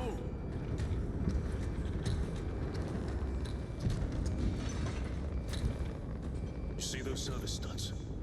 Our lieutenant is over 200 years old. He couldn't have been born a Primaris. You're right. And now he has your command.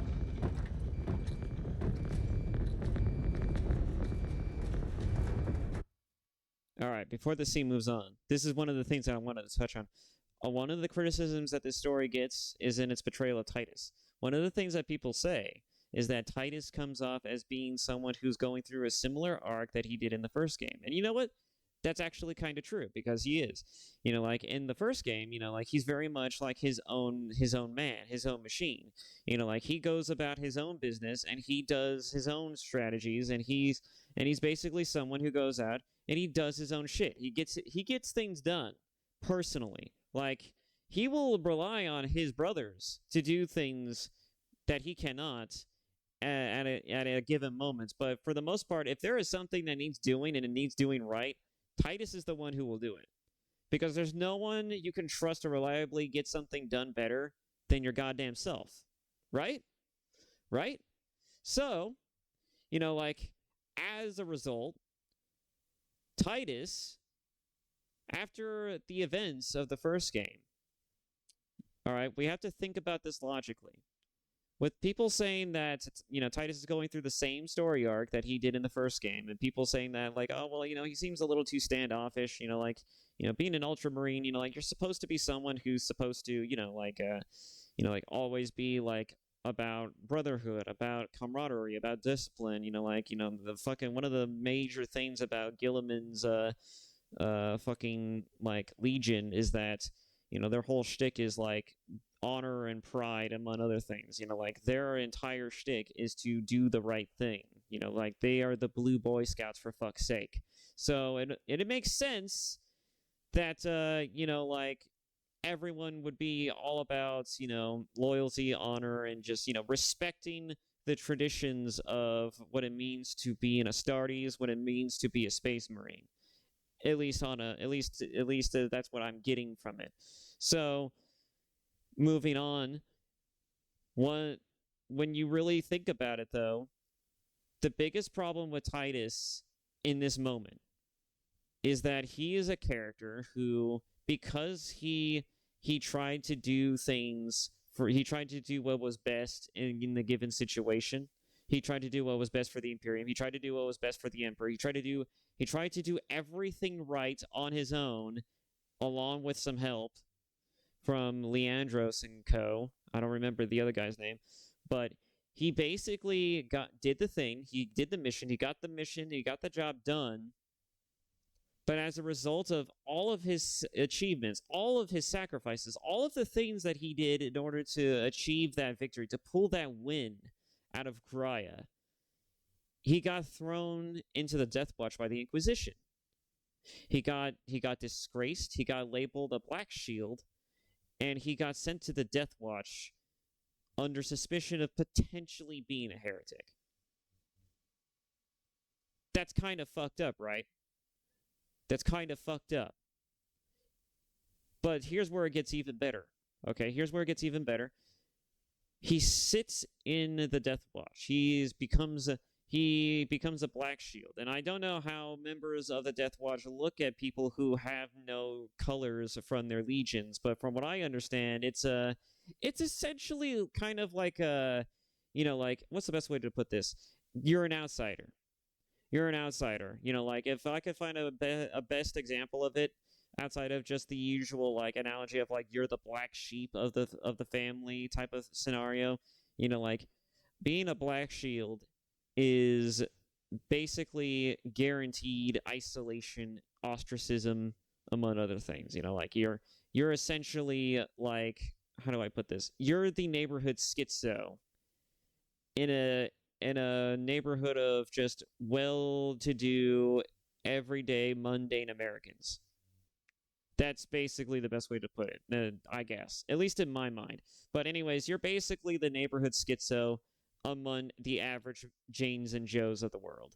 And so, that being said, like, your fucking entire life is going to be colored by the fact that people are just not going to trust you. People are going to look down on you. And they're going to take everything you say and everything you do with a heaping help of skepticism and salt. Like, they're not going to trust you. For Titus to survive in the Death Watch, for 100 years, by the way, he has been in the Death Watch, serving as a kill team leader for 100 years. An actual human lifetime. I need you to think about that for a second.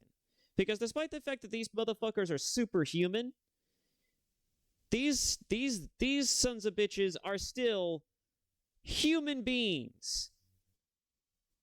Spending any amount of time doing one thing and experiencing one type of facet of existence in any type of environment is liable to color and change the very way you think about your life for a good long while, at least for that time and moment.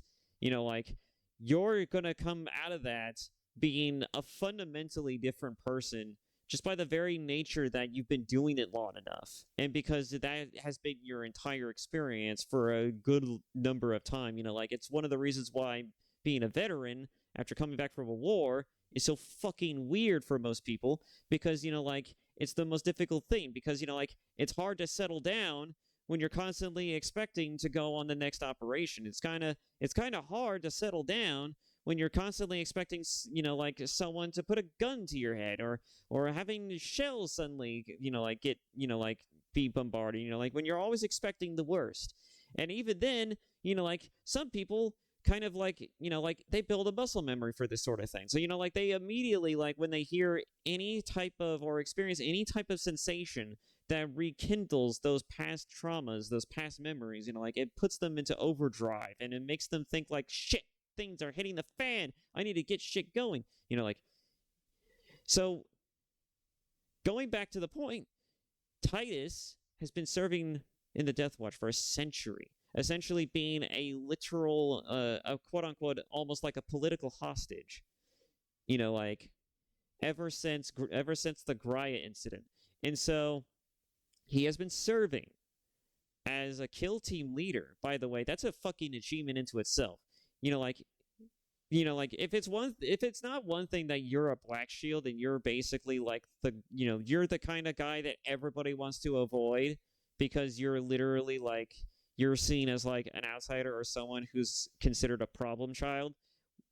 How fucking badass do you have to be to not only, like, survive among a band of killers who probably wouldn't miss you, or probably would not mind if you were to die in battle, or would probably, would actually, like, be totally okay with just, like, leaving you out to dry and die, like, imagine being in Titus' position where, like, you are this kind of person, you are in this kind of situation right now, And yet somehow, some way, through sheer tenacity or just the strength of character alone, this motherfucker not only earns the respect of his brothers within the Death Watch, he also becomes their kill team leader. That's fucking insane. That's impressive. And again, you know, like I don't know too much of the real in-depth lore of 40K, but from just from all of the things that I've seen so far, and from what I understand from the things that I've heard about all of these different factions and organizations, you know, like all of these things are fucking impressive. Given the context and given what I know and what I understand from the definitions of the things that I have seen about all of the stuff that is mentioned in this game, that is all very impressive, and it all tells me a very, very specific story. That Titus is someone who has seen some shit. He has been through the ringer. And so him basically feeling very abstinent about wanting to actually engage with his brothers, now that he's finally back in the Ultramarines, now that he's finally back in Gilliman's Legion, he is finally among his band of brothers after serving a century in the Death Watch. And how does he feel about it? He feels shit. He feels like shit about it. And for good fucking reason. The last time he trusted someone, he got sent to the fucking Death Watch. Because he was because he fucking held a stone, you know, like for a prolonged length of time and didn't fucking die. That's it. That's all. And he trusted his brothers not to be fucking pieces of shit. And then it turns out that one of them was a fucking piece of shit. All right, that is the story that's being told here. If anything, Titus is at least somewhat hesitant about wanting to share anything about his life because he doesn't fucking know these people. He doesn't know Gadriel. He doesn't know Chiron. He doesn't know any of these people really. He just fucking met them. You think he's gonna sit there and tell them his whole life story after all of the shit that happened with Leandros, plus the fact that he's been working with fucking the galaxy's greatest murderers and psychopaths you could possibly imagine? You know, like, again, he came from an organization where their entire shtick was to fucking murder things. I don't know how much I need to preface this. I don't know how badly I could sell this harder than I already have, but, you know, like, people making the criticism that Titus is, you know, essentially just kind of like playing the silent protagonist, the gruff, silent, you know, like, strongman thing, you know, like, it seems kind of like, seems kind of counterintuitive to his character or some other shit. And it's like, no. This makes perfect fucking sense. What are you on? What are you actually on? I don't know. That's just what I understand. That's just what I know. This is what I'm telling you. This is what I think the story of what this game is trying to tell you. And I think that is what makes sense about this story. All right? They're not telling you the story. They are showing it to you. And I think if we sit down and we really engage with not just the story itself and really pay attention to the character and the subtle details here, but also the fucking lore. Like, the reason why I'm actually interested in the lore is because now that I know all this other information, all right, and I could just be wrong about at least some of it or most of it. Fuck, for all I know. But, you know, like, now that I'm at least tangentially aware of some of the lore, at least the basic things about what it is that what I'm speaking of, like just this information alone already recontextualizes and recolors my ideas and experiences with this game in a way that I now have a newfound appreciation for the story and the narrative being told here. And I don't think the writing team gets enough credit for that. I think people are kind of shitting on the game unfairly just because they're not looking at it from the lens of like, oh, well, like they're not delving too deeply into the lore from a fan's perspective. Oh, this story's a little too dry and it feels too Gears of War-y. It's like, well, fucking yeah. Because there is a deeper story being told, but none of you are fucking singing it.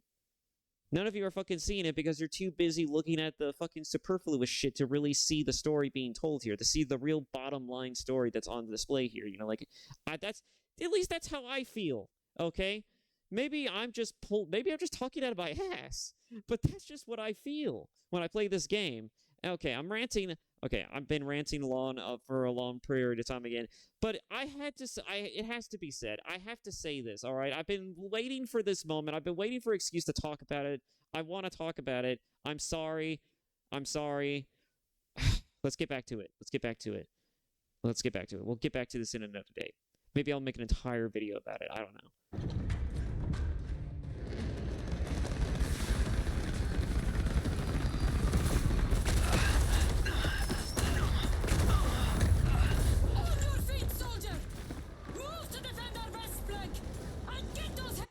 Here's our token other type of character, by the way. I'm kidding. I'm kidding. She's not a token. She's actually pretty cool. She's not here for longer than maybe like 5 to 10 minutes on screen. Well, actually maybe 15 if we account for some of the few seconds she's in other screens and stuff like that, as well as some of her conversational dialogue she contributes. But yeah, you get my point. You know, like this is just you know, like this is the insert female diversity character mandate that had to be filled at some point. And what's funny is that it's not treated the same way as it was in Space Marines 1. You know, like, you want to know how rare it is? You want to know how rare it is for a woman to be in charge of a legion? Well, not a legion. I'm sorry, not a legion. It's in charge of the Imperial Guard in some capacity. It's very rare. It's so rare, in fact, that when you play Space Marines 1 and then you first see, like, I don't know if it was Acadian soldiers specifically, but when you first encounter, like, the commanding officer of the Imperial Guard on Koraya at the time of that game's, you know, like, when you're playing that game, the characters literally comment on it. Titus's Co. literally comments on it, just like, oh, a female commander, that's unusual. Just like, is it? I did not know that. I guess the women don't often serve in the military in the 40K universe, which makes perfect sense because, you know, they're not even Space Marines, and there's biological reasons, lore-wise, for why that is a thing. But, you know, like, you know, again, this is neither here or there. You know, like, people got their you know, like, you know, people got their cake and eat it too eventually. You know, like, we have the Battle Sisters, and the Battle Sisters are metal as fuck.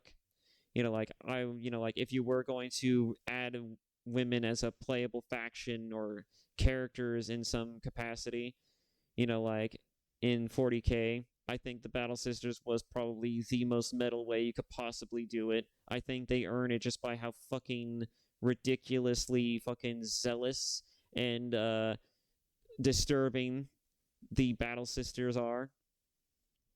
So, and again, I'm prefacing that because based off of my knowledge that I got from one of Bricky's videos talking about the factions of 40K.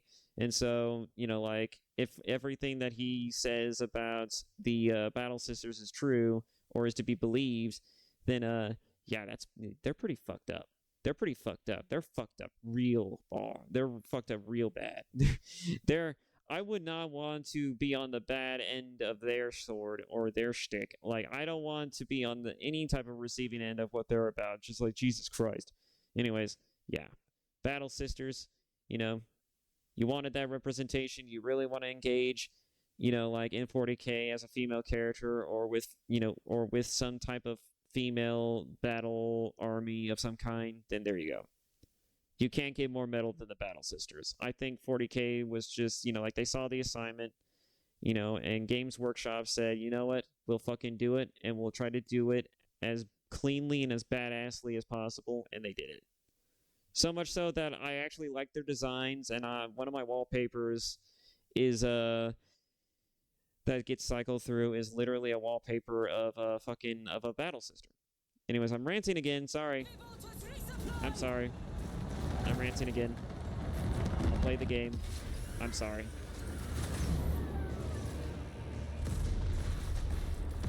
My lord!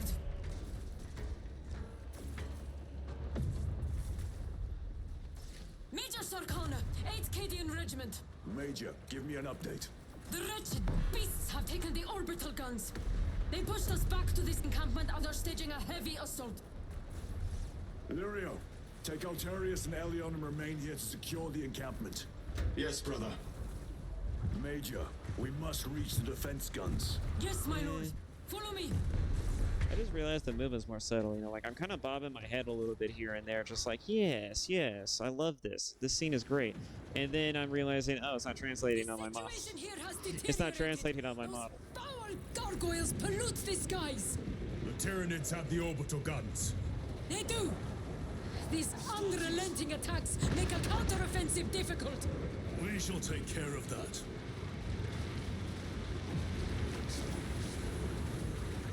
I didn't notice this until just now, but her walking animation's kind of funny. It's actually kind of funny. Major, we've got more incoming from the east. Move to reinforce the eastern flank. You, go with him. We will assist in the defense. Very good, my lord. Look at that. It's the Cadians using their infamous laser gun, the las gun. You want to know an interesting thing about the las gun? It can blow holes into concrete, and it can tear limbs off of normal, everyday human beings or even Xenos. You want to know another interesting detail? It's the weakest fucking gun in the game. In fact, I mean in the franchise. In fact, it's so weak that they dubbed it the flashlight as a joke. I hope you're keeping score, brother.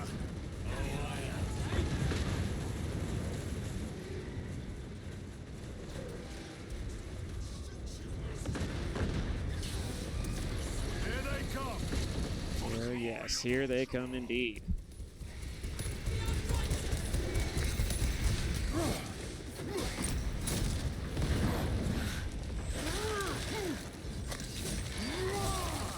Reloading. My lord! Intelligence reports multiple swarms closing in. Direct us to them. Sending coordinates to your Auspex display.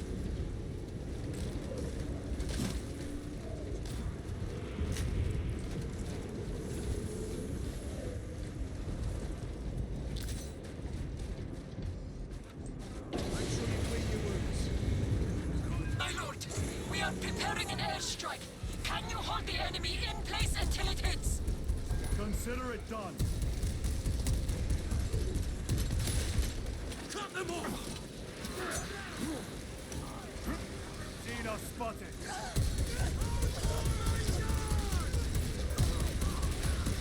Need to reload.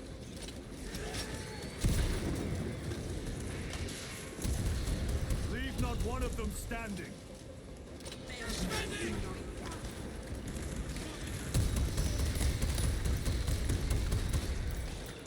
Reloading weapon. Xenos swarm approaching.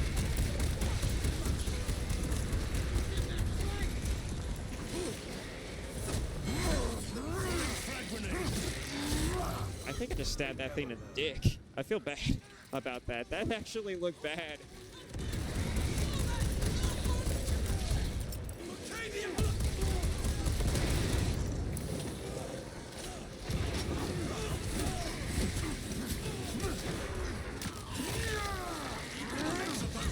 Down. Reload.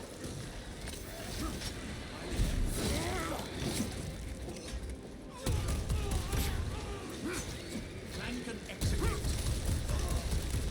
Shot at, I think. Need ammunition.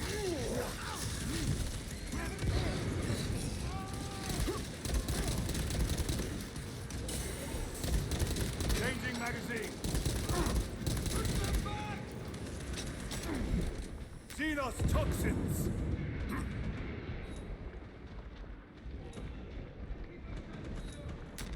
Restocking.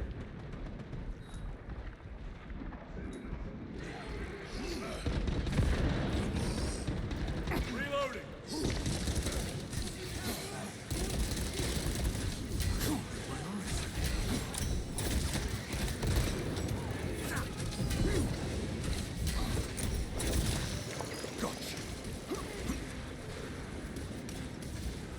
Where are they shooting me from? They're shooting me through the thing. That's amazing. Munitions secured.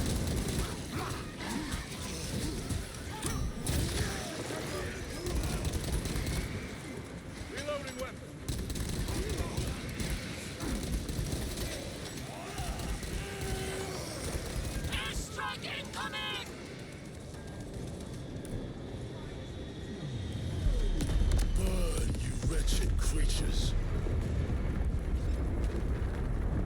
A direct hit, Major.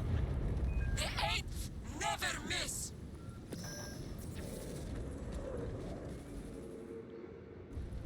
Everyone at this base owes you their life, my lords. The Emperor protects.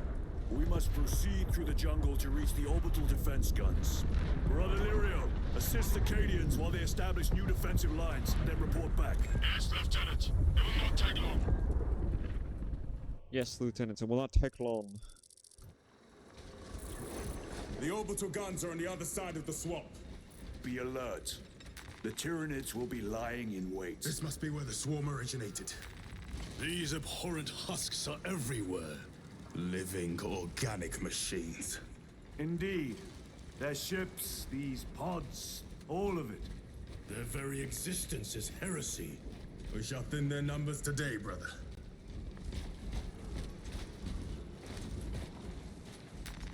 Tried to reach the downed storm talon. Bog stunk beyond words. Several of us drowned in its stagnant pools. Scope of the Tyranid infestation still unknown.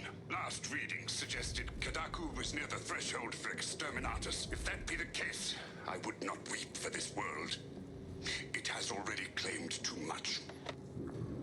That was our first data slate in the game, and that's the only collectible in the game, by the way. It adds an actual lore, if you wanted that. Like, I know people give this game shit for also lacking, you know, real and interesting deep dives into the lore or some shit, but, you know, like, it does have some lore. Granted, it's very few and far between, but it does have a little bit of it. Hopefully in the next update for this game, they will add some more lore-related shit, like actual depth to the world itself. The universe of 40K. Do not stop moving.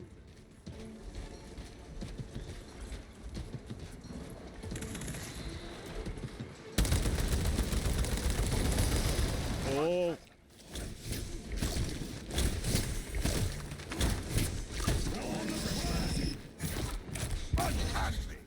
I couldn't remember if he was going to show up later, or...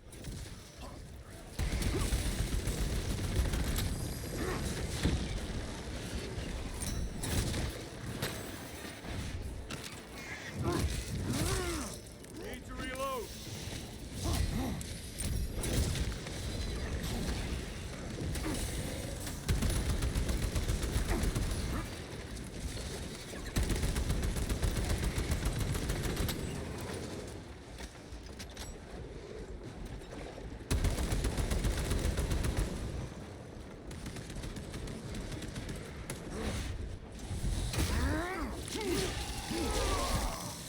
Too slow.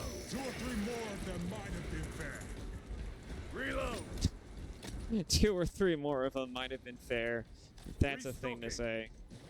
Which one? The Majoris or the Exterminatus, Chiron? Which one?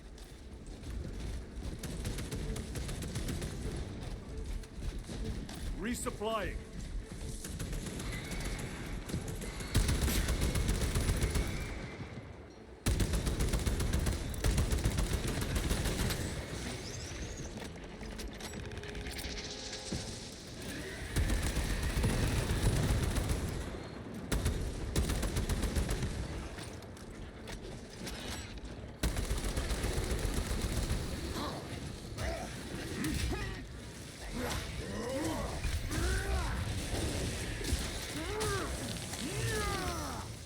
Another one dead.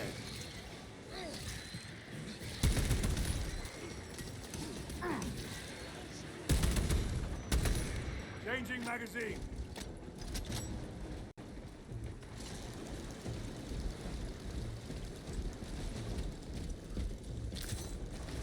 Restocking.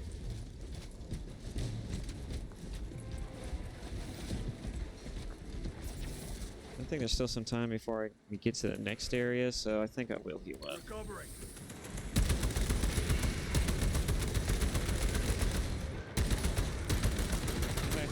Isn't it normally that the checkpointing in the story mode works is that, you know, like it's when you get to the loading screens? Better of the Cadians. Losing the orbital guns was costly. And they paid for it dearly. But the enemy numbers are not insignificant. The Cadian 8 will have to do better.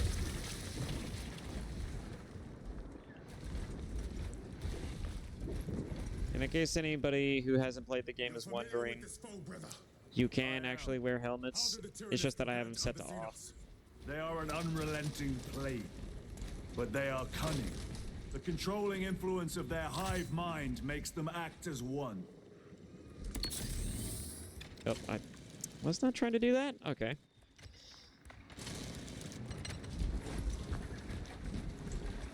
I need at least one heavy-hitting weapon in my arsenal, because otherwise it makes some of the encounters a slog.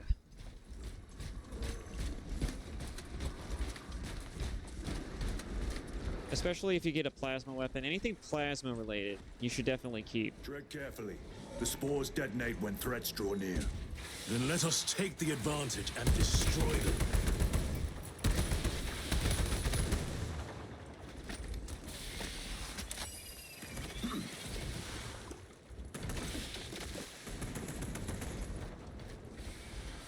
Munitions secured.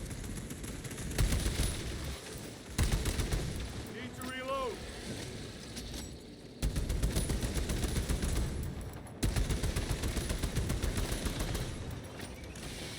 Take out those mines.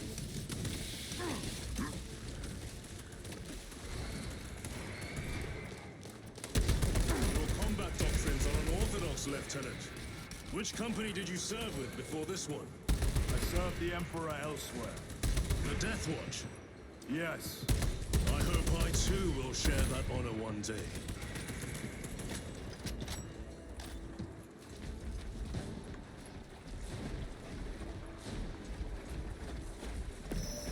Reloading weapon.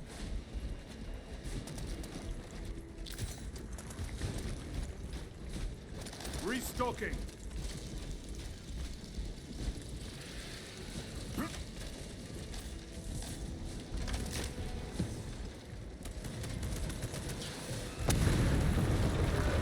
Emperor, damn these vermin. We need to get through. Eliminate them, then proceed.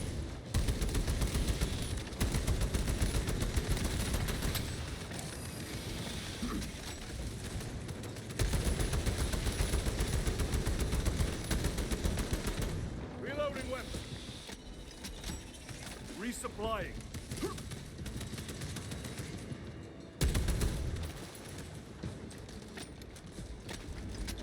Oh, that looks lovely.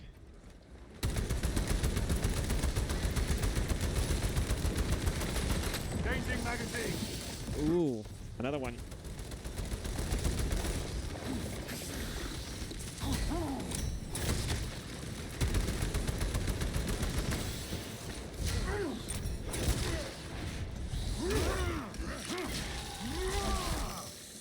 Ravener eliminated. Munitions secured. Grabbing equipment.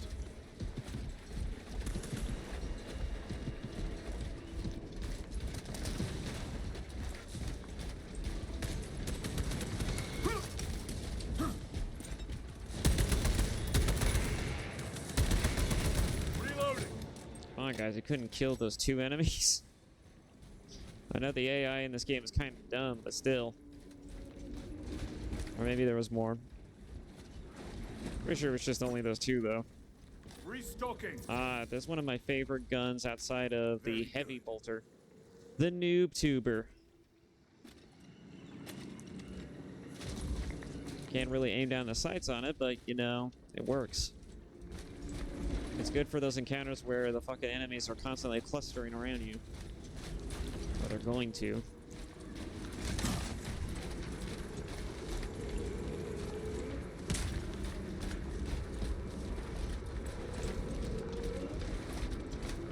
Ugh. My butt kinda hurts. A Valkyrie. Magus Arcana. My lord! We've located a downed Valkyrie. No survivors. Good! It was stolen by a deserter. They're as well dead by the Tyranids' hands as mine. Yeah, anything that disgraces the Emperor and the Imperium is seen as a big, big fat no-no in this universe. Don't be a heretic, don't be a coward, and don't certainly be a traitor.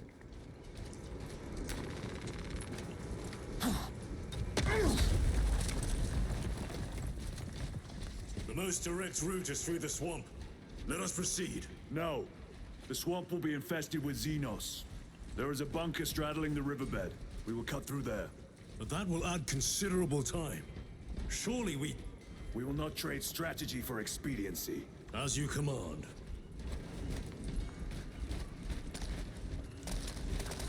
Lieutenant, Captain Akaran has given us new orders. You must proceed alone. Understood. Thank you, Lirio. See you on the Resilient.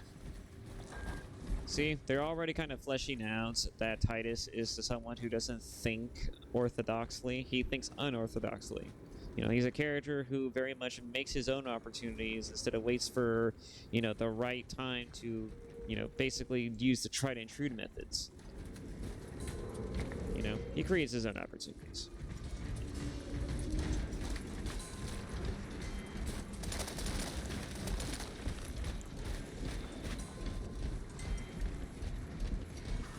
There they are.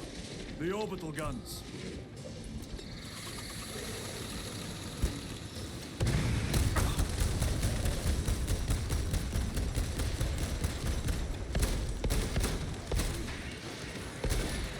Target destroyed.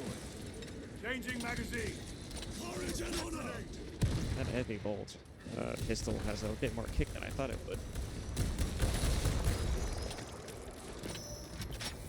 Resupplying.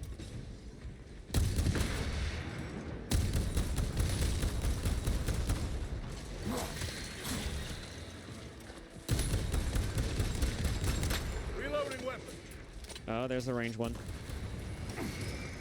I was wondering if that one would show up. I couldn't remember. Oh, please. Ah. So close.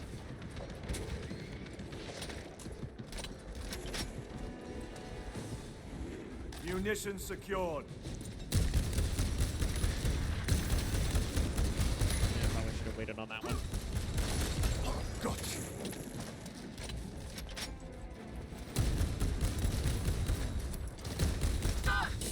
Sir!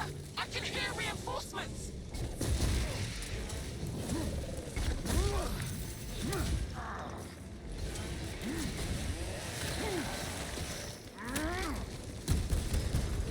Always go for the executions if you can. You know, sometimes the quick fire execution is good, but it's only good when, you know, like in very specific circumstances, like when you're not, you know, like immediately getting bombarded.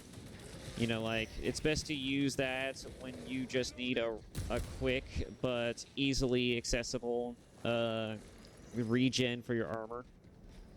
You need to think of the armor as like your contempt. Is similar to like bolt gun's contempt armor, you know, like, but only instead of it being ran by pickups, it's ran by the amount of carnage you can it's if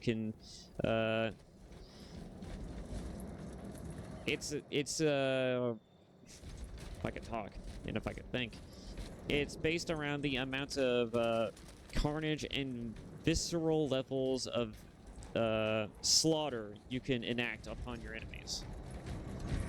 Essentially. Angels! We're saved!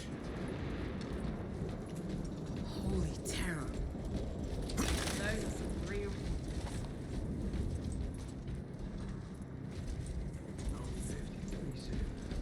Oi! Shut it! We're with the Emperor's angels now. You will desert your post, guardsman. No, Lord! Never! We've locked them in. We could do no more. Open the gate. Yes, my lord. Open the gates! But sir, you said... Open the bloody gates! Not feeling chatty. If one of the things you should also know is that there's 2 weapon slots. You can carry 1 main gun and 1 secondary gun. But the heavy bolter, guns like this, they have a 3rd slot that's exclusive to that. And you can tell that by the fact that there's 3 marks next to it. Your Emperor, soldier! Into position, men! Do not be afraid to pick these up. You will not drop your primary if you do. What are they doing? Trying to get up here. Press them down.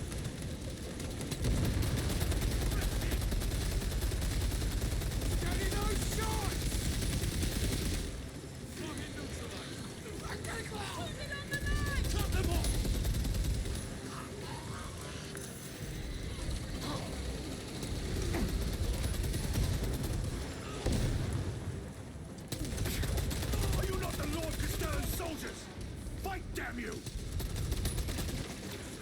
Where is that Cadian spirit I have heard tell of?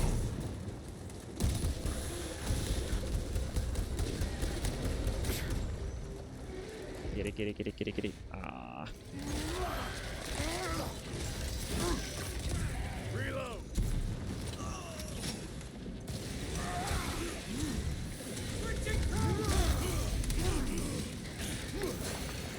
Another one. Dead on the line!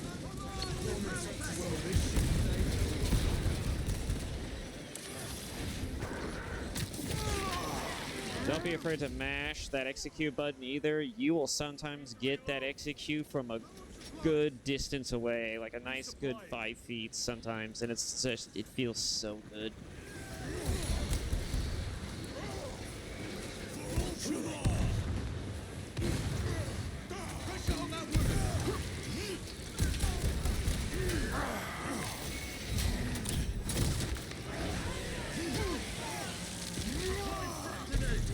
Vermining stuff. Reloading weapons. Hold them up.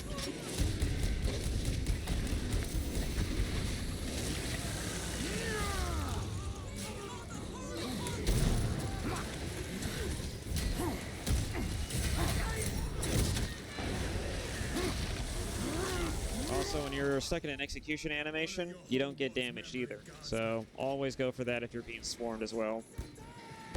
Guaranteed invincibility. And it also gives you much needed time to just catch your bearings. Shit.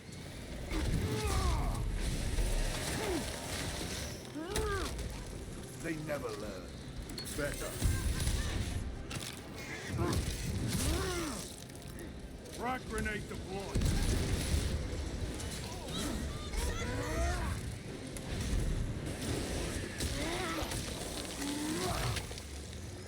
Changing magazine.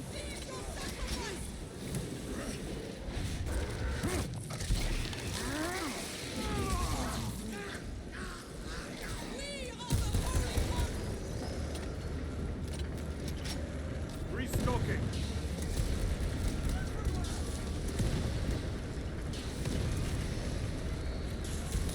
My lord! The gates are open! Everybody inside, now! Yes, my lord! Should we not eliminate the remains of the swarm? There will always be more. We must focus on taking down the hive ship. Get these gates closed. Yes, my lord! Transmitting command now! Stand by!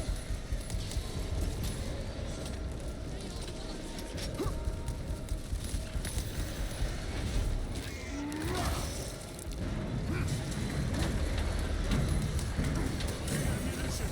Do not relent in your attacks!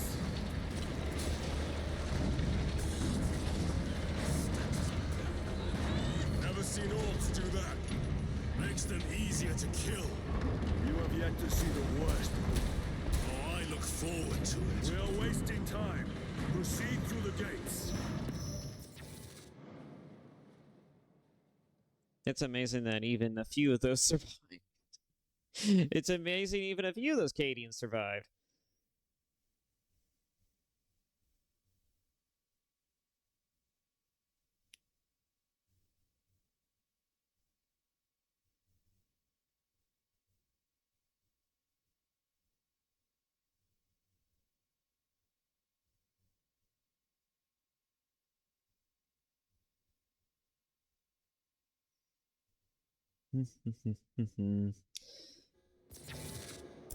Major Sakana, Go ahead!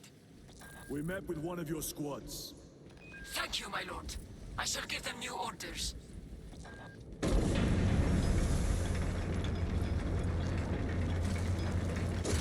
way is clear. Proceed. Looks like a slaughter. No excuse for cowardice.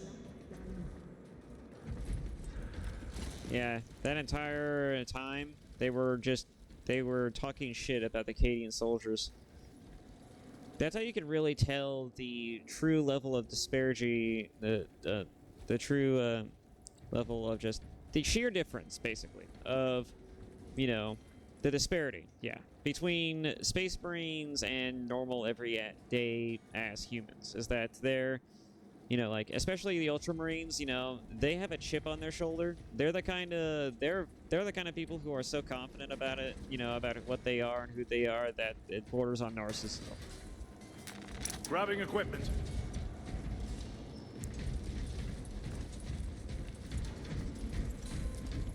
You know, the Ultramarines are very much kind of full of themselves sometimes.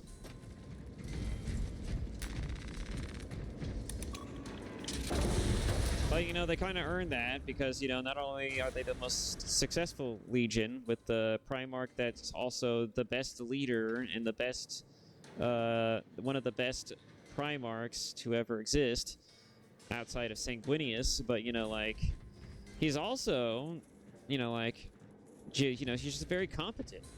He's also just a natural-born leader, and it shows in his Marines as well. You know, Titus is a premier example of this.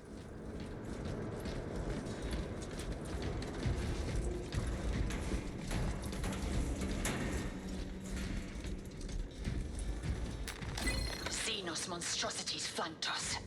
That's when the deserters took off. May the Emperor deliver swift retribution to those that abandon their kin. We formed up and resisted as best we could.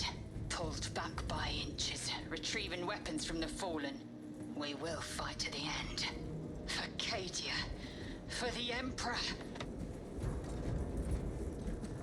It's funny that they got Lysel's voice actor from Baldur's Gate 3 to voice that. It's a very distinctive voice that I can only think of Lysel every time I hear it now. Changing magazine.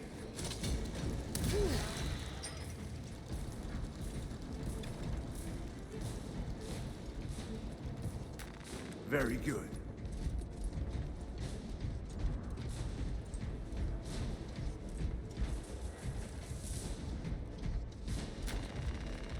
I'm not aware of how the underbarrel grenade launcher works, game.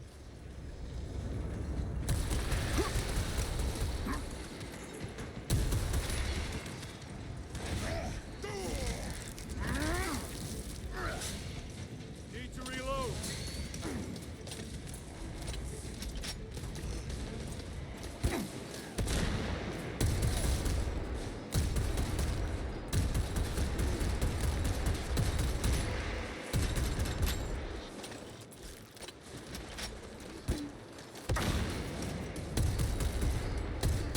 One thing I will say is that on higher difficulties, the noob tube is certainly not the greatest grenade you could be using. Even the frag grenades are a bit more effective than the noob tubes is generally, but you know, it's good if you just need to kind of deal a nice bit of damage to a horde. This is Lieutenant Titus. Just get, you know, just soften them up for you. Captain Iden, sir. Our long-range comms were damaged in battle. They must be close. Hold fast, Captain. We are coming.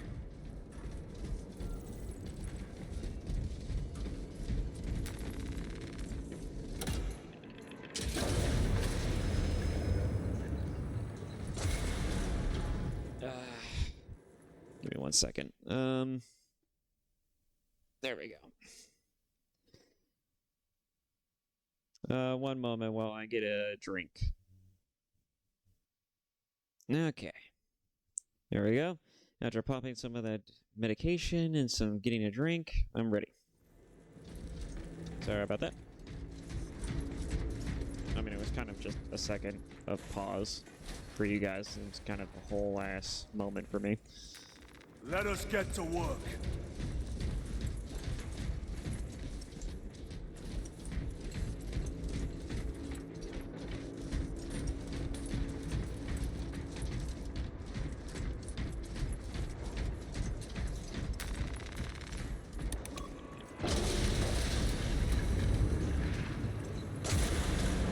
The facility is just beyond those gates.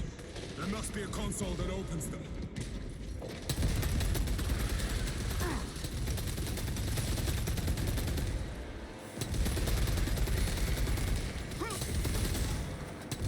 I wish they died quicker.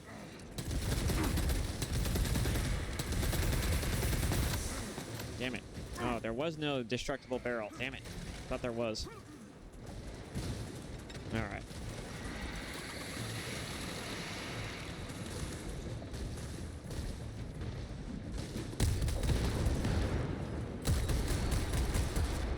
Reloading weapon.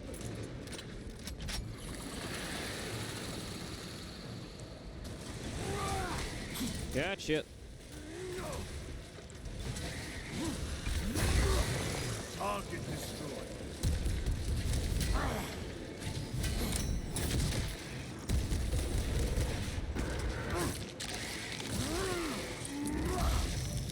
Reload.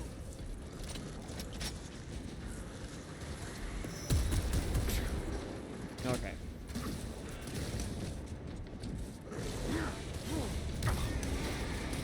For the Emperor! You just stole my execution!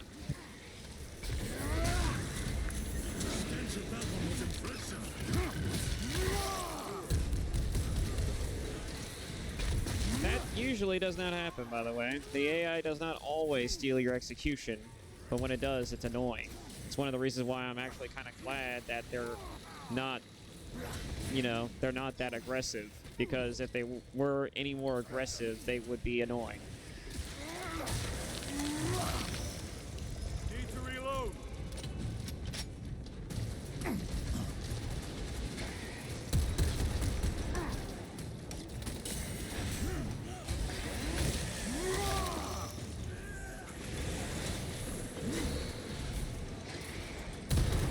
Reloading weapon. Oh, get it. Yes! Gotcha. Eat shit. Oh no. Hell yeah.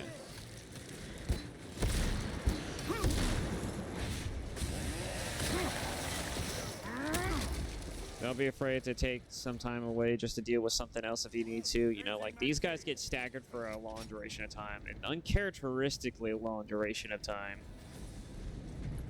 So if you need a second to do something else before you do an execution, you know, like, feel free to do it.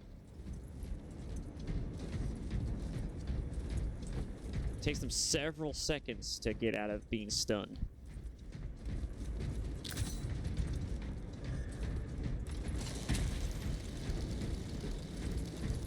Resupplying.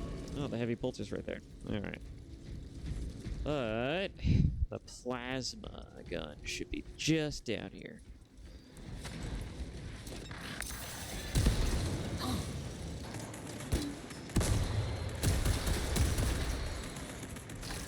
Reloading. Yep. This will serve me well. But yeah, you can't carry two rifles. It's very much like you have a secondary and a primary. And they're always one-handed versus two-handed, and then there's also a fucking, like, you know, a special weapon slot for special weapons. So just always pay attention to that, especially with the special weapons, because sometimes I've seen playthroughs of people who don't realize that, hey, the melta-gun, the multi-melta gun, and the giant Gatling are not going to take the place of your primary. Just pick it up. Zargana. Receiving! We have made contact with Captain Iden. Iden! I thought him lost. We are approaching his position now. Can you patch me through? Working on it. That's also not in any way, like, an indictment of other people who play the game. You know, like, I made that mistake when I first started, too, you know? Like, I didn't know what any of the symbols meant when you hover over a gun or whatever. You know, like, I just thought, oh, well, you know, like, here's a gun. I'm just gonna have, you know, pick and choose what type of gun is gonna be useful for me in this particular moment. And then it turns out, oh, wait, no, I can actually pick up this gun. Oh, I see. So this is, you know, like, you know, these weird diamond shapes, they're all supposed to mean something.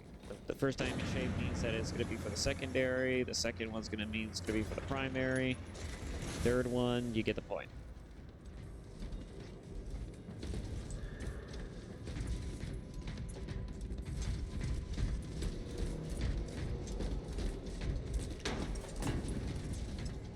Nothing else in this room. Alright.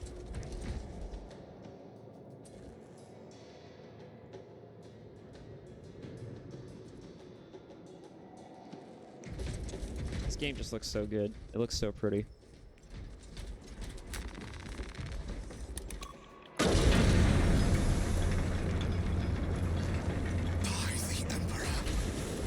Link established. Go ahead, Major. Captain Aiden, I thought you a dead man. Not today, sir. You're tougher than Grok's hide.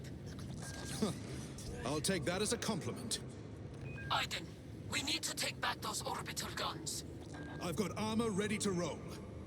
See it done, Captain. Yes, sir. Let's give him a taste of Cadian wrath. Yeah.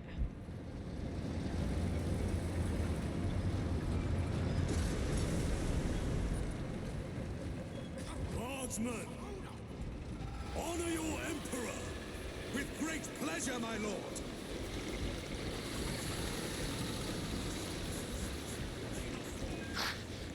That cursed gate is in our way! Then let us remove it. Controls must be nearby. Soldiers, do your work!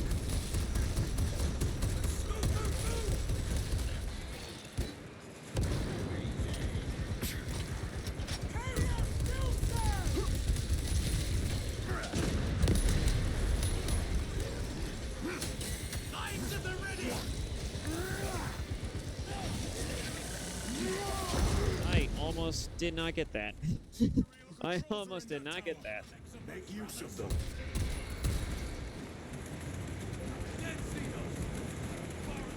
Plan can execute. No medical evac till we secure the area. Changing magazine.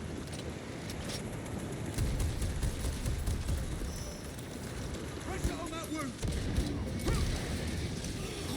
Trooper down! By the numbers, troopers!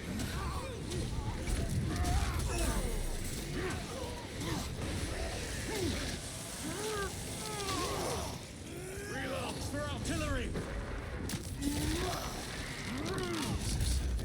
They never learn. Let's see this. Suppress them. The way is clear. Proceed.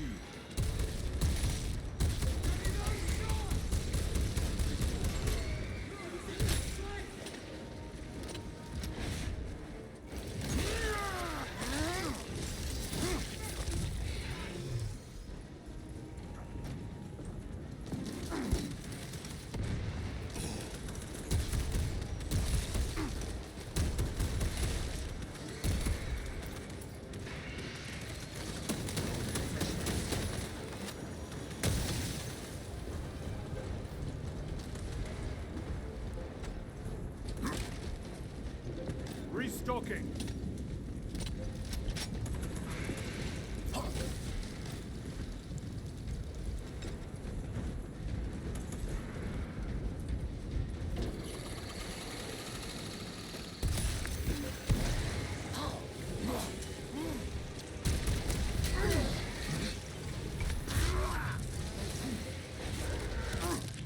I know I kind of make this look a little too easy sometimes, but you know, like if you're not aware of where the enemies spawn or how the game plays, you know, like you're gonna have a harder time of it. I just am used to it by this point. You know, I put well over 60 hours into this game. I've had a blast with it. Recovering. Resupplying. I kind of sound like I'm tooting my own horn too, don't I? But yeah, you know what I mean. You know, like I'm having a blast. I'm having fun. You know, I do look like I'm a little better at the game here and there. I'm actually kind of surprised about that because I remember in my older videos I would often fuck up more often than I actually looked kind of cool doing it. As you command, Lieutenant.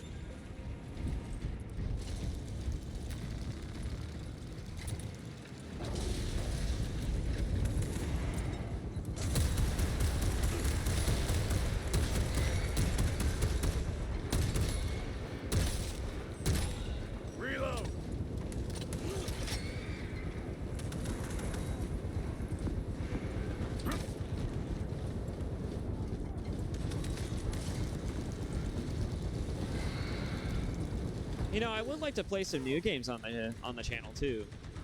But you know, my problem is that, you know, like I play just about every fucking game that they're probably I could, you know, that would be interesting to play on a, you know, as a playthrough, you know, for the channel.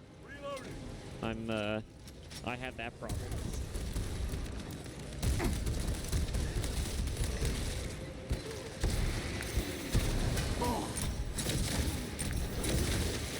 Another one dead.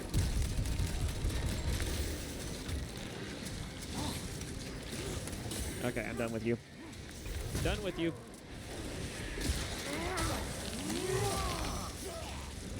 Why do I bother with that one? Why do I bother? No.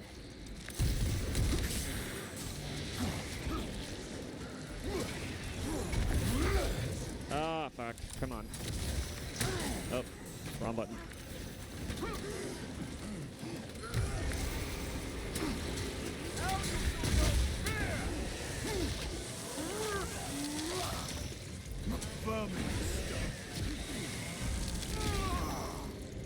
Changing magazine.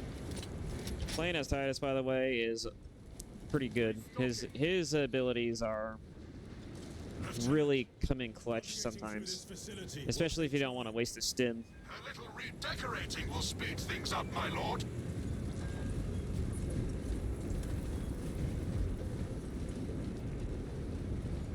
Yeah. Speaking of stims, a lot of stim around here. More of the filth.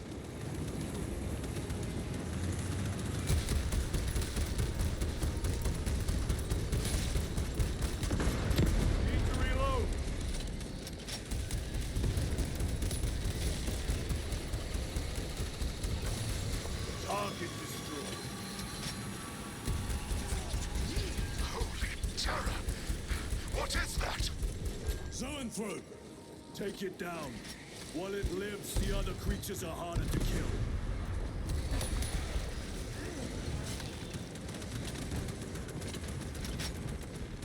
Munitions secured. Reloading.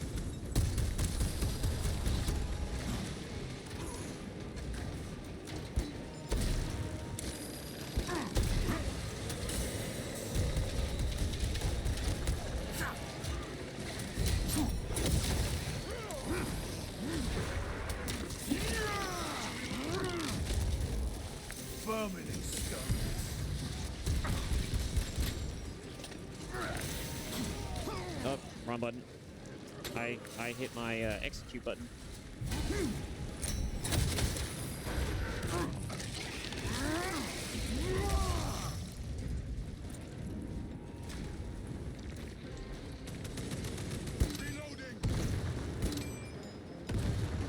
Psycho bioform destroyed.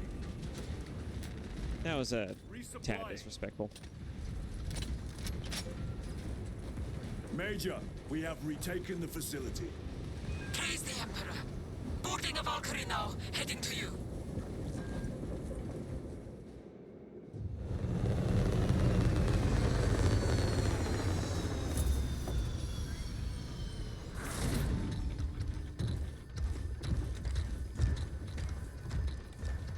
Clear! Get these guns online! Move!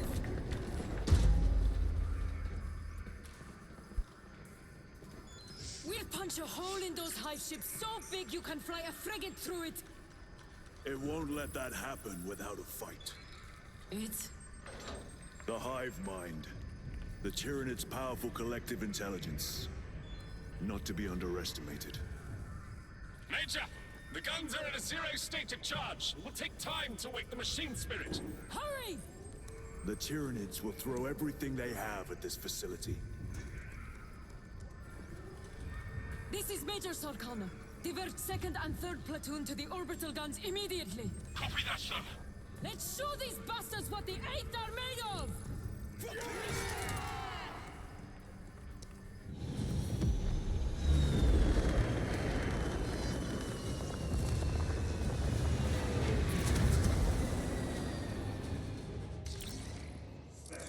Ready.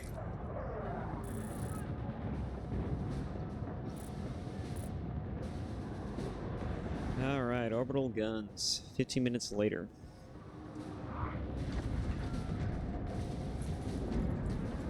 Let's see. I think just for the sake of it, I'm gonna play the rest of this mission with the helmet on. You know, because it looks cool, you know? And I haven't shown them off yet. Look what the helmets look like. Everybody wears their own type of version of the helmet. Gadriel's a sergeant, so his helmet is red. Just pure blinding red. Well, neon red. There's actually a lore behind why the sergeant's helmet is always red, but I'm not going to get into that. Major, we need to establish a perimeter. My troops are in defensive positions. They'll hold. The enemy will try to scale these walls. Do not let them. I have no plans to. Steady fire! Don't do the heat now, baby.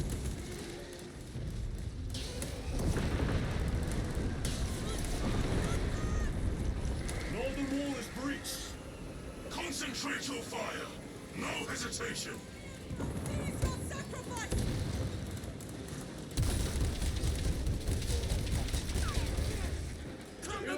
Get them off that wall.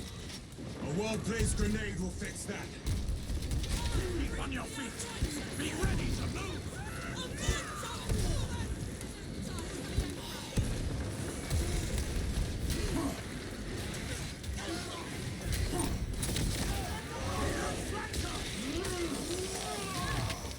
Gotcha. Wounded on the field!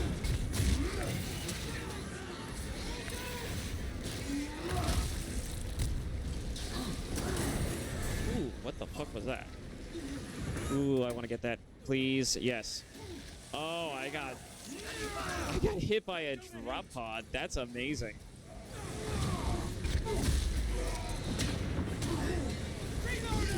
Brace yourselves! Here they come! I didn't even know one of those things dropped, dropped up here. That's kind of funny. Lieutenant, the orbital guns are functional, but the targeting system is jammed. It needs to be reset manually. Understood. Runners, let us make haste.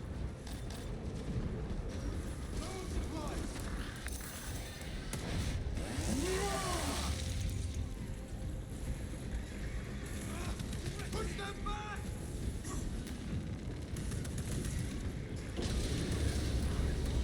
Reloaded!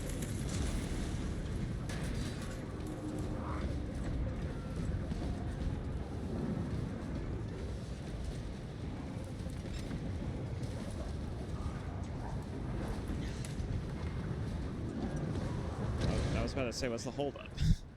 What's the holdup, Gadriel? What's the holdup?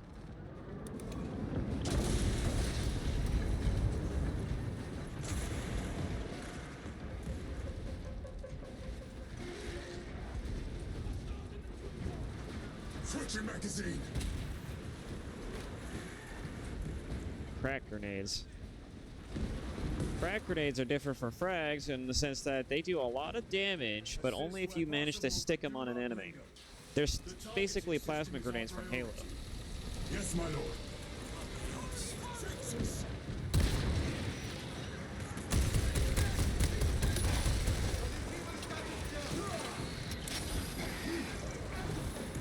Nice. You missed. How do you miss a melee?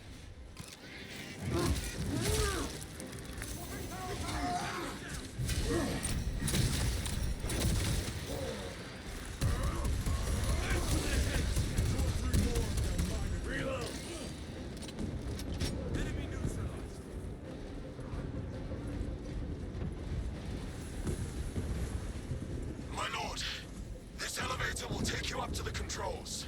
We'll keep the Xenos off your back. Emperor protect you. Emperor protects. Emperor protecteth and taketh away. And in case you're wondering what the melter rifle is basically plays like. It's essentially a heat gun, but it acts like a shotgun. It's a high damaging shotgun. But that's kind of like true for most shotguns, like, you know, just generally. Omnicide machine spirits.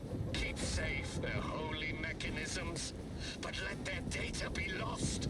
The secrets we Adeptus Mechanicus coaxed from their caches. It is better we should never have known. Let what comes next be swift. I invoke the machine god. Let the Fabricator General know not what we have found.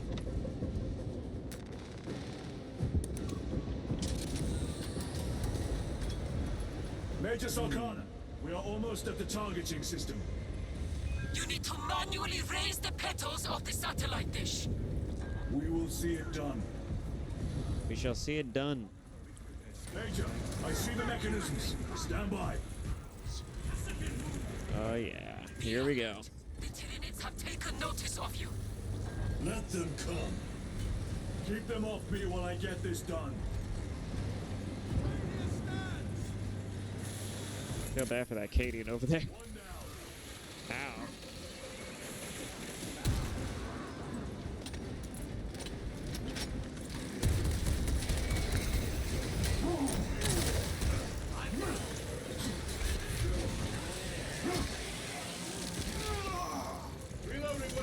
Suppress them. Frag grenade deployed. That was a waste of a frag grenade, Gabriel. What the fuck was that? We're done. Go for the next one.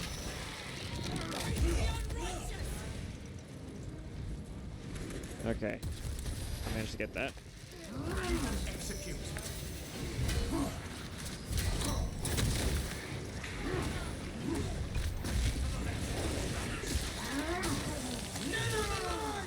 Another one.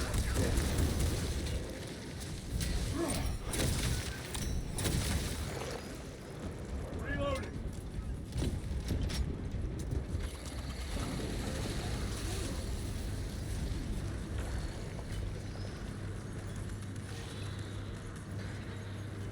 Spore mine.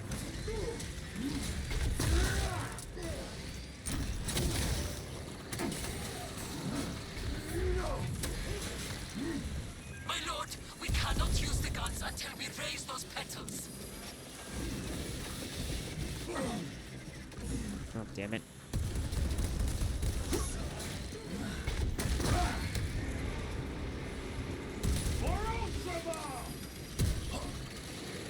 Need to reload.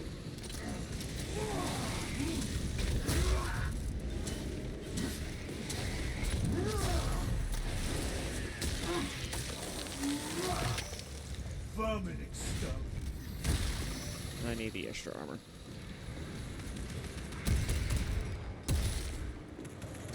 Loading ammunition.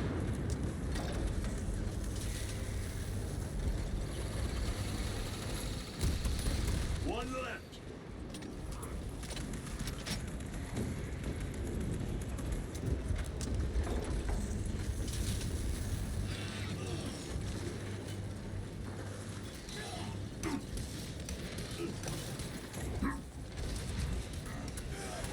Munition secured. Changing magazine.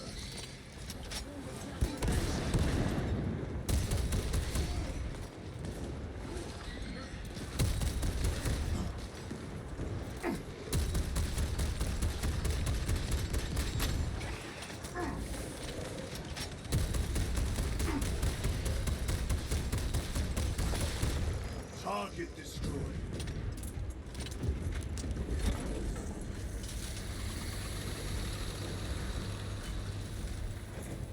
Alright, there we go. We are done. My lord, the gargoyles are heading for the antenna.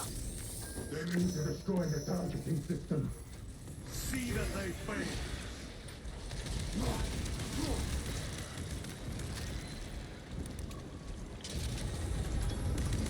Reloading weapon.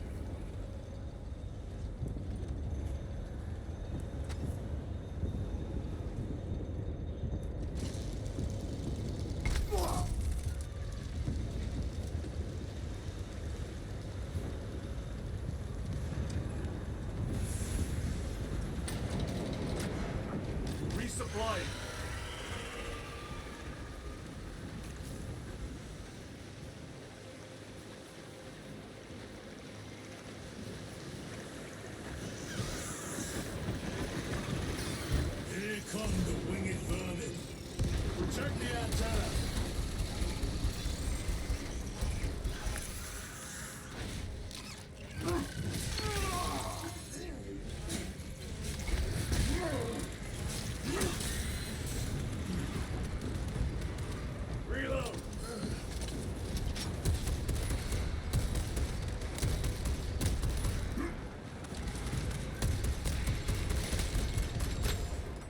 are they gonna attack this time? They always attack further up.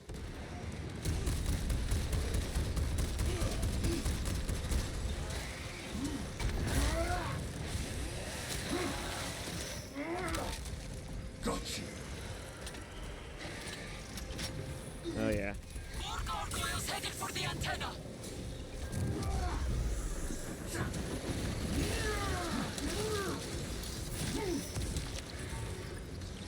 Ready to deploy special tactics. Incoming mines! The enemy are going for the antenna. Eliminate them.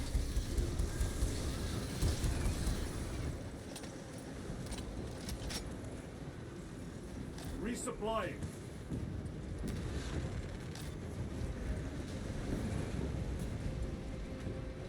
Oh, they're attacking down there now.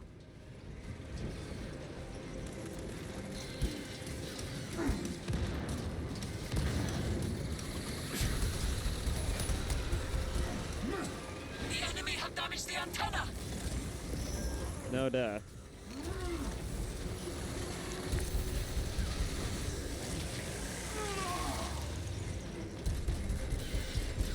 Need to reload.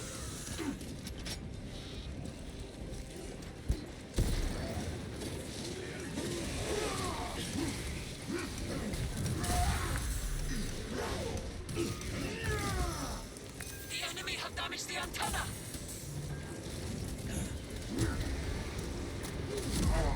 Ah, fuck.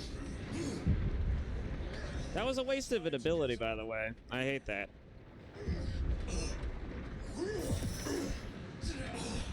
Close one. Fight back, Zero. War Gear Prime. We must hold them back.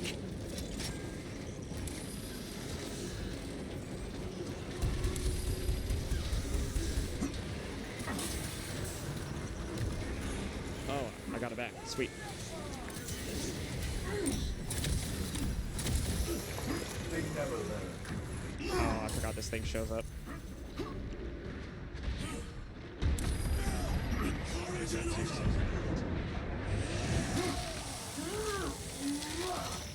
Reloading.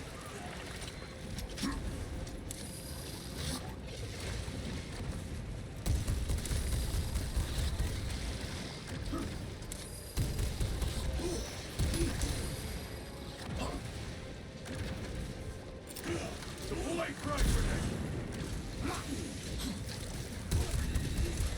Changing magazine. Target destroyed.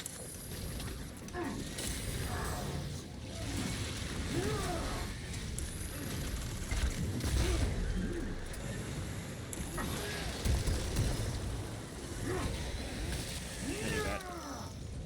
A moment, brothers.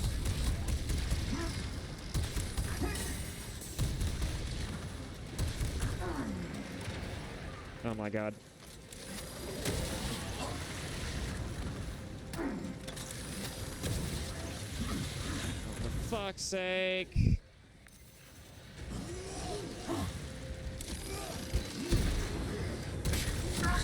I'll not lose hope, brother. I'm coming. I need you guys to hold these assholes off, please. Please, I need you to do that. I need you to do that.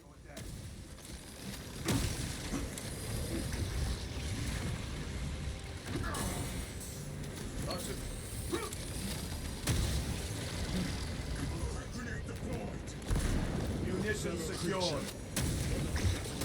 There it is.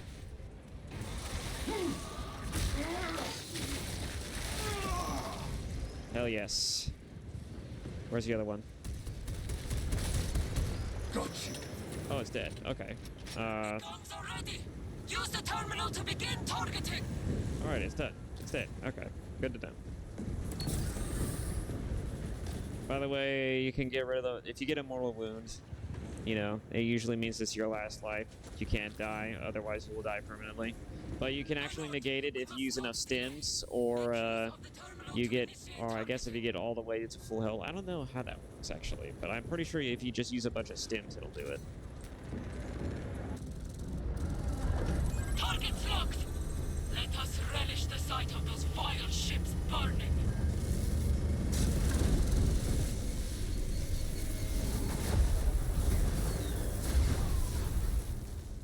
Here we go. All right.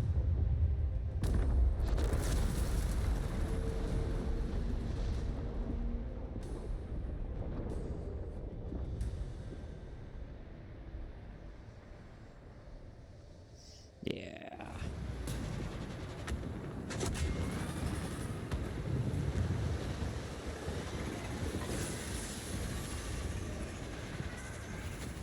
Fucking badass. Alright. That was the first mission in the game, outside of the tutorial that we've done.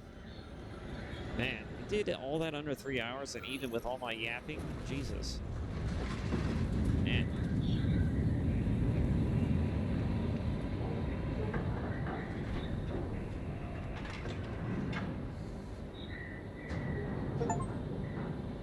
I actually thought that would take us longer. Because, you know, I talk a lot. Whew.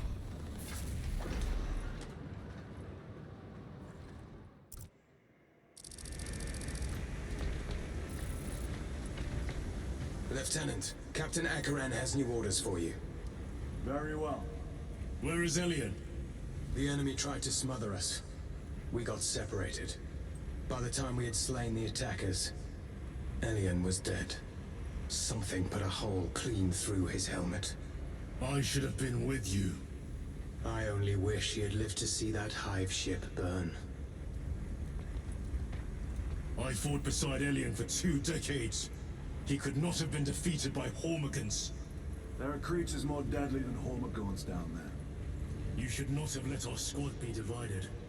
He is gone, Sergeant. Duty is all. I do not forget my brothers so quickly. That's also another interesting point of contention right there. Some people will probably look at that dialogue and think, see, it's another evidence that Titus is just uncharacteristically uncaring towards his brothers. And it's like, no, no, no, no, no, no. No, no, no, no, no. No, no, no.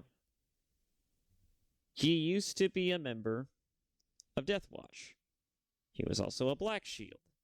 He was also someone who had to work with people who, for the most part and otherwise, were fucking murderers and psychopaths, I imagine. Or at least they were really, really good at killing things. You have to be a... I don't know how murder works in, you know, like, at least in the context of 40K. I don't know if, you know, like, I would imagine that you'd have to be a very specific type of person to really be that efficient at killing things. But, you know, like, you know, if you're good enough at it, you become selected for the Death Watch. And, again, he was the leader of a kill team. He was the leader of his own kill team. All right? Titus probably did not have very many friends, not actually any friends in the Death Watch. And so, that being said, I seriously doubt that he was, you know, really treating any of his comrades in the Death Watch like they were his real kin or brothers, you know. Despite the fact that they all work towards the same objectives, I doubt he actually confided in them for shit. And he did this for a century. Him basically being like, there's only duty, nothing else. That's indicative of the fact that he used to work in Death Watch. That's pretty much indicative to the fact that he trusts no one as a result of being a member of Death Watch, especially in the context for why he was in Death Watch in the first place. All right? That's all that needs to be said. I must go. Good hunting, brother. They are orders, Decimus. But why all this obscurity? These orders reach down from the Primarch. There can be no question as to their integrity. It is useless debating with you two.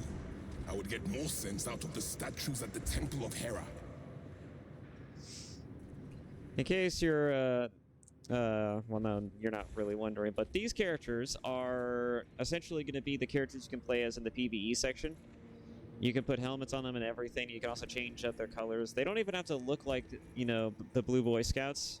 You can make them look like any type of Legion. Just in color only, not really so much in armor. The armor is very much, you know, hyper-dependent on, you know, whatever the game's cosmetics give you. They allow you to customize, though, Lieutenant, a lot.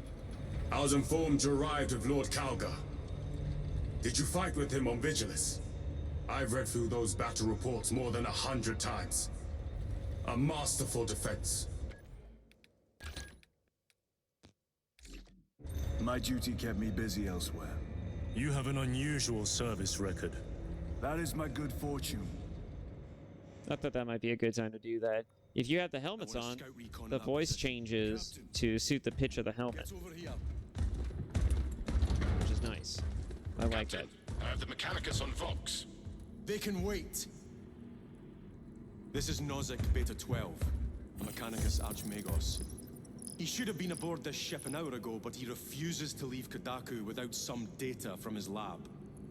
He's currently in this Imperial Guard base.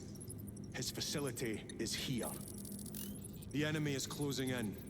That base will be overrun imminently. Nozick is a high-value asset. Get that data and get him out. The mining facility.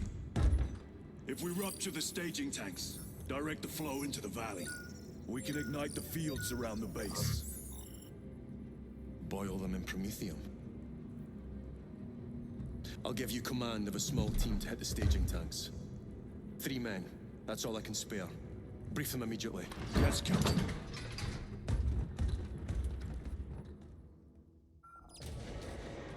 Retrieve Mechanicus data. We are Astartes. Titus Delirio, make ready to depart. Standing by. You want to know something also that's really great about this game?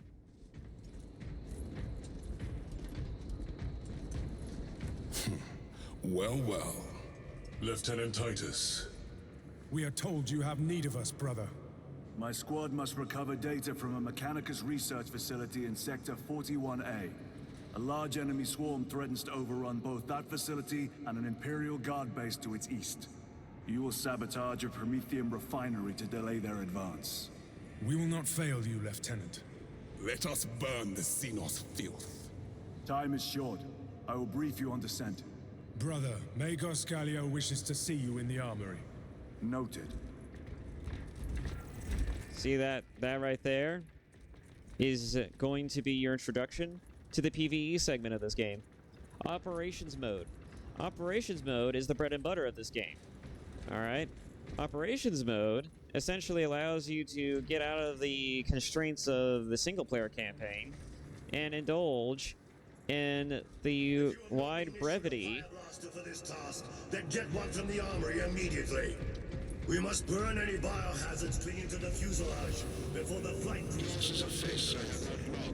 In the wide brevity of the game's cosmetics and other features, which is honestly the best part about this game. And also, you're not constrained to Titus's abilities either. You're constrained to the classes you choose. There are multiple classes you can play as in this game. This is a PvE. And my favorite class by far, you know, is hang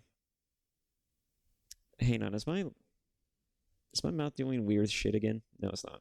Well, maybe. I think so. I'm not paying nearly as close enough attention. Anyways, point is, PvE, you can choose different classes. You can customize how they look, and you also unlock rewards for, you know, leveling up the character and, you know, unlocking new skills. Oh, yeah, and there's skills. There's a skill tree.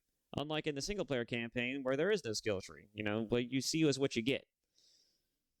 But, yeah.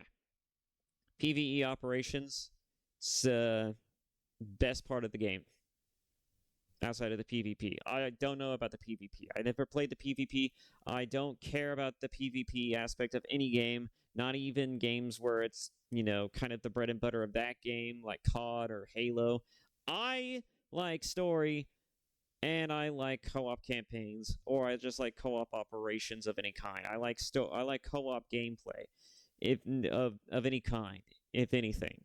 So no, I hate PvP. I've never been a PvP kind of guy. In quite some time, Titus. You requested my presence. How are you acclimating to your new status? I have no complaints. Intriguing. Predictions would determine a 0.9 probability that you would. I have pressing duties, Magos. Very well. Engage the armory terminal. I will see that you are suitably equipped for your mission. Indicate your desired war gear, and the armoring station will handle the outfitting procedure. Though much has changed since we last met, all this will remain familiar to you. The Omnisire blessed us with clear-sightedness from the beginning. We offer blessings to this machine, that it may serve you just as it serves him. So one thing to note is that all these weapons are locked, but they will become unlocked after you get further into the game, and then after you beat it, like they all just stay unlocked, which is nice. It means that you don't have to go into every mission looking for the best weapons that you want. You could just get the best weapon right here from the onset. Let's see, for my purposes though, I think I'm gonna switch to the Oculus Carbine.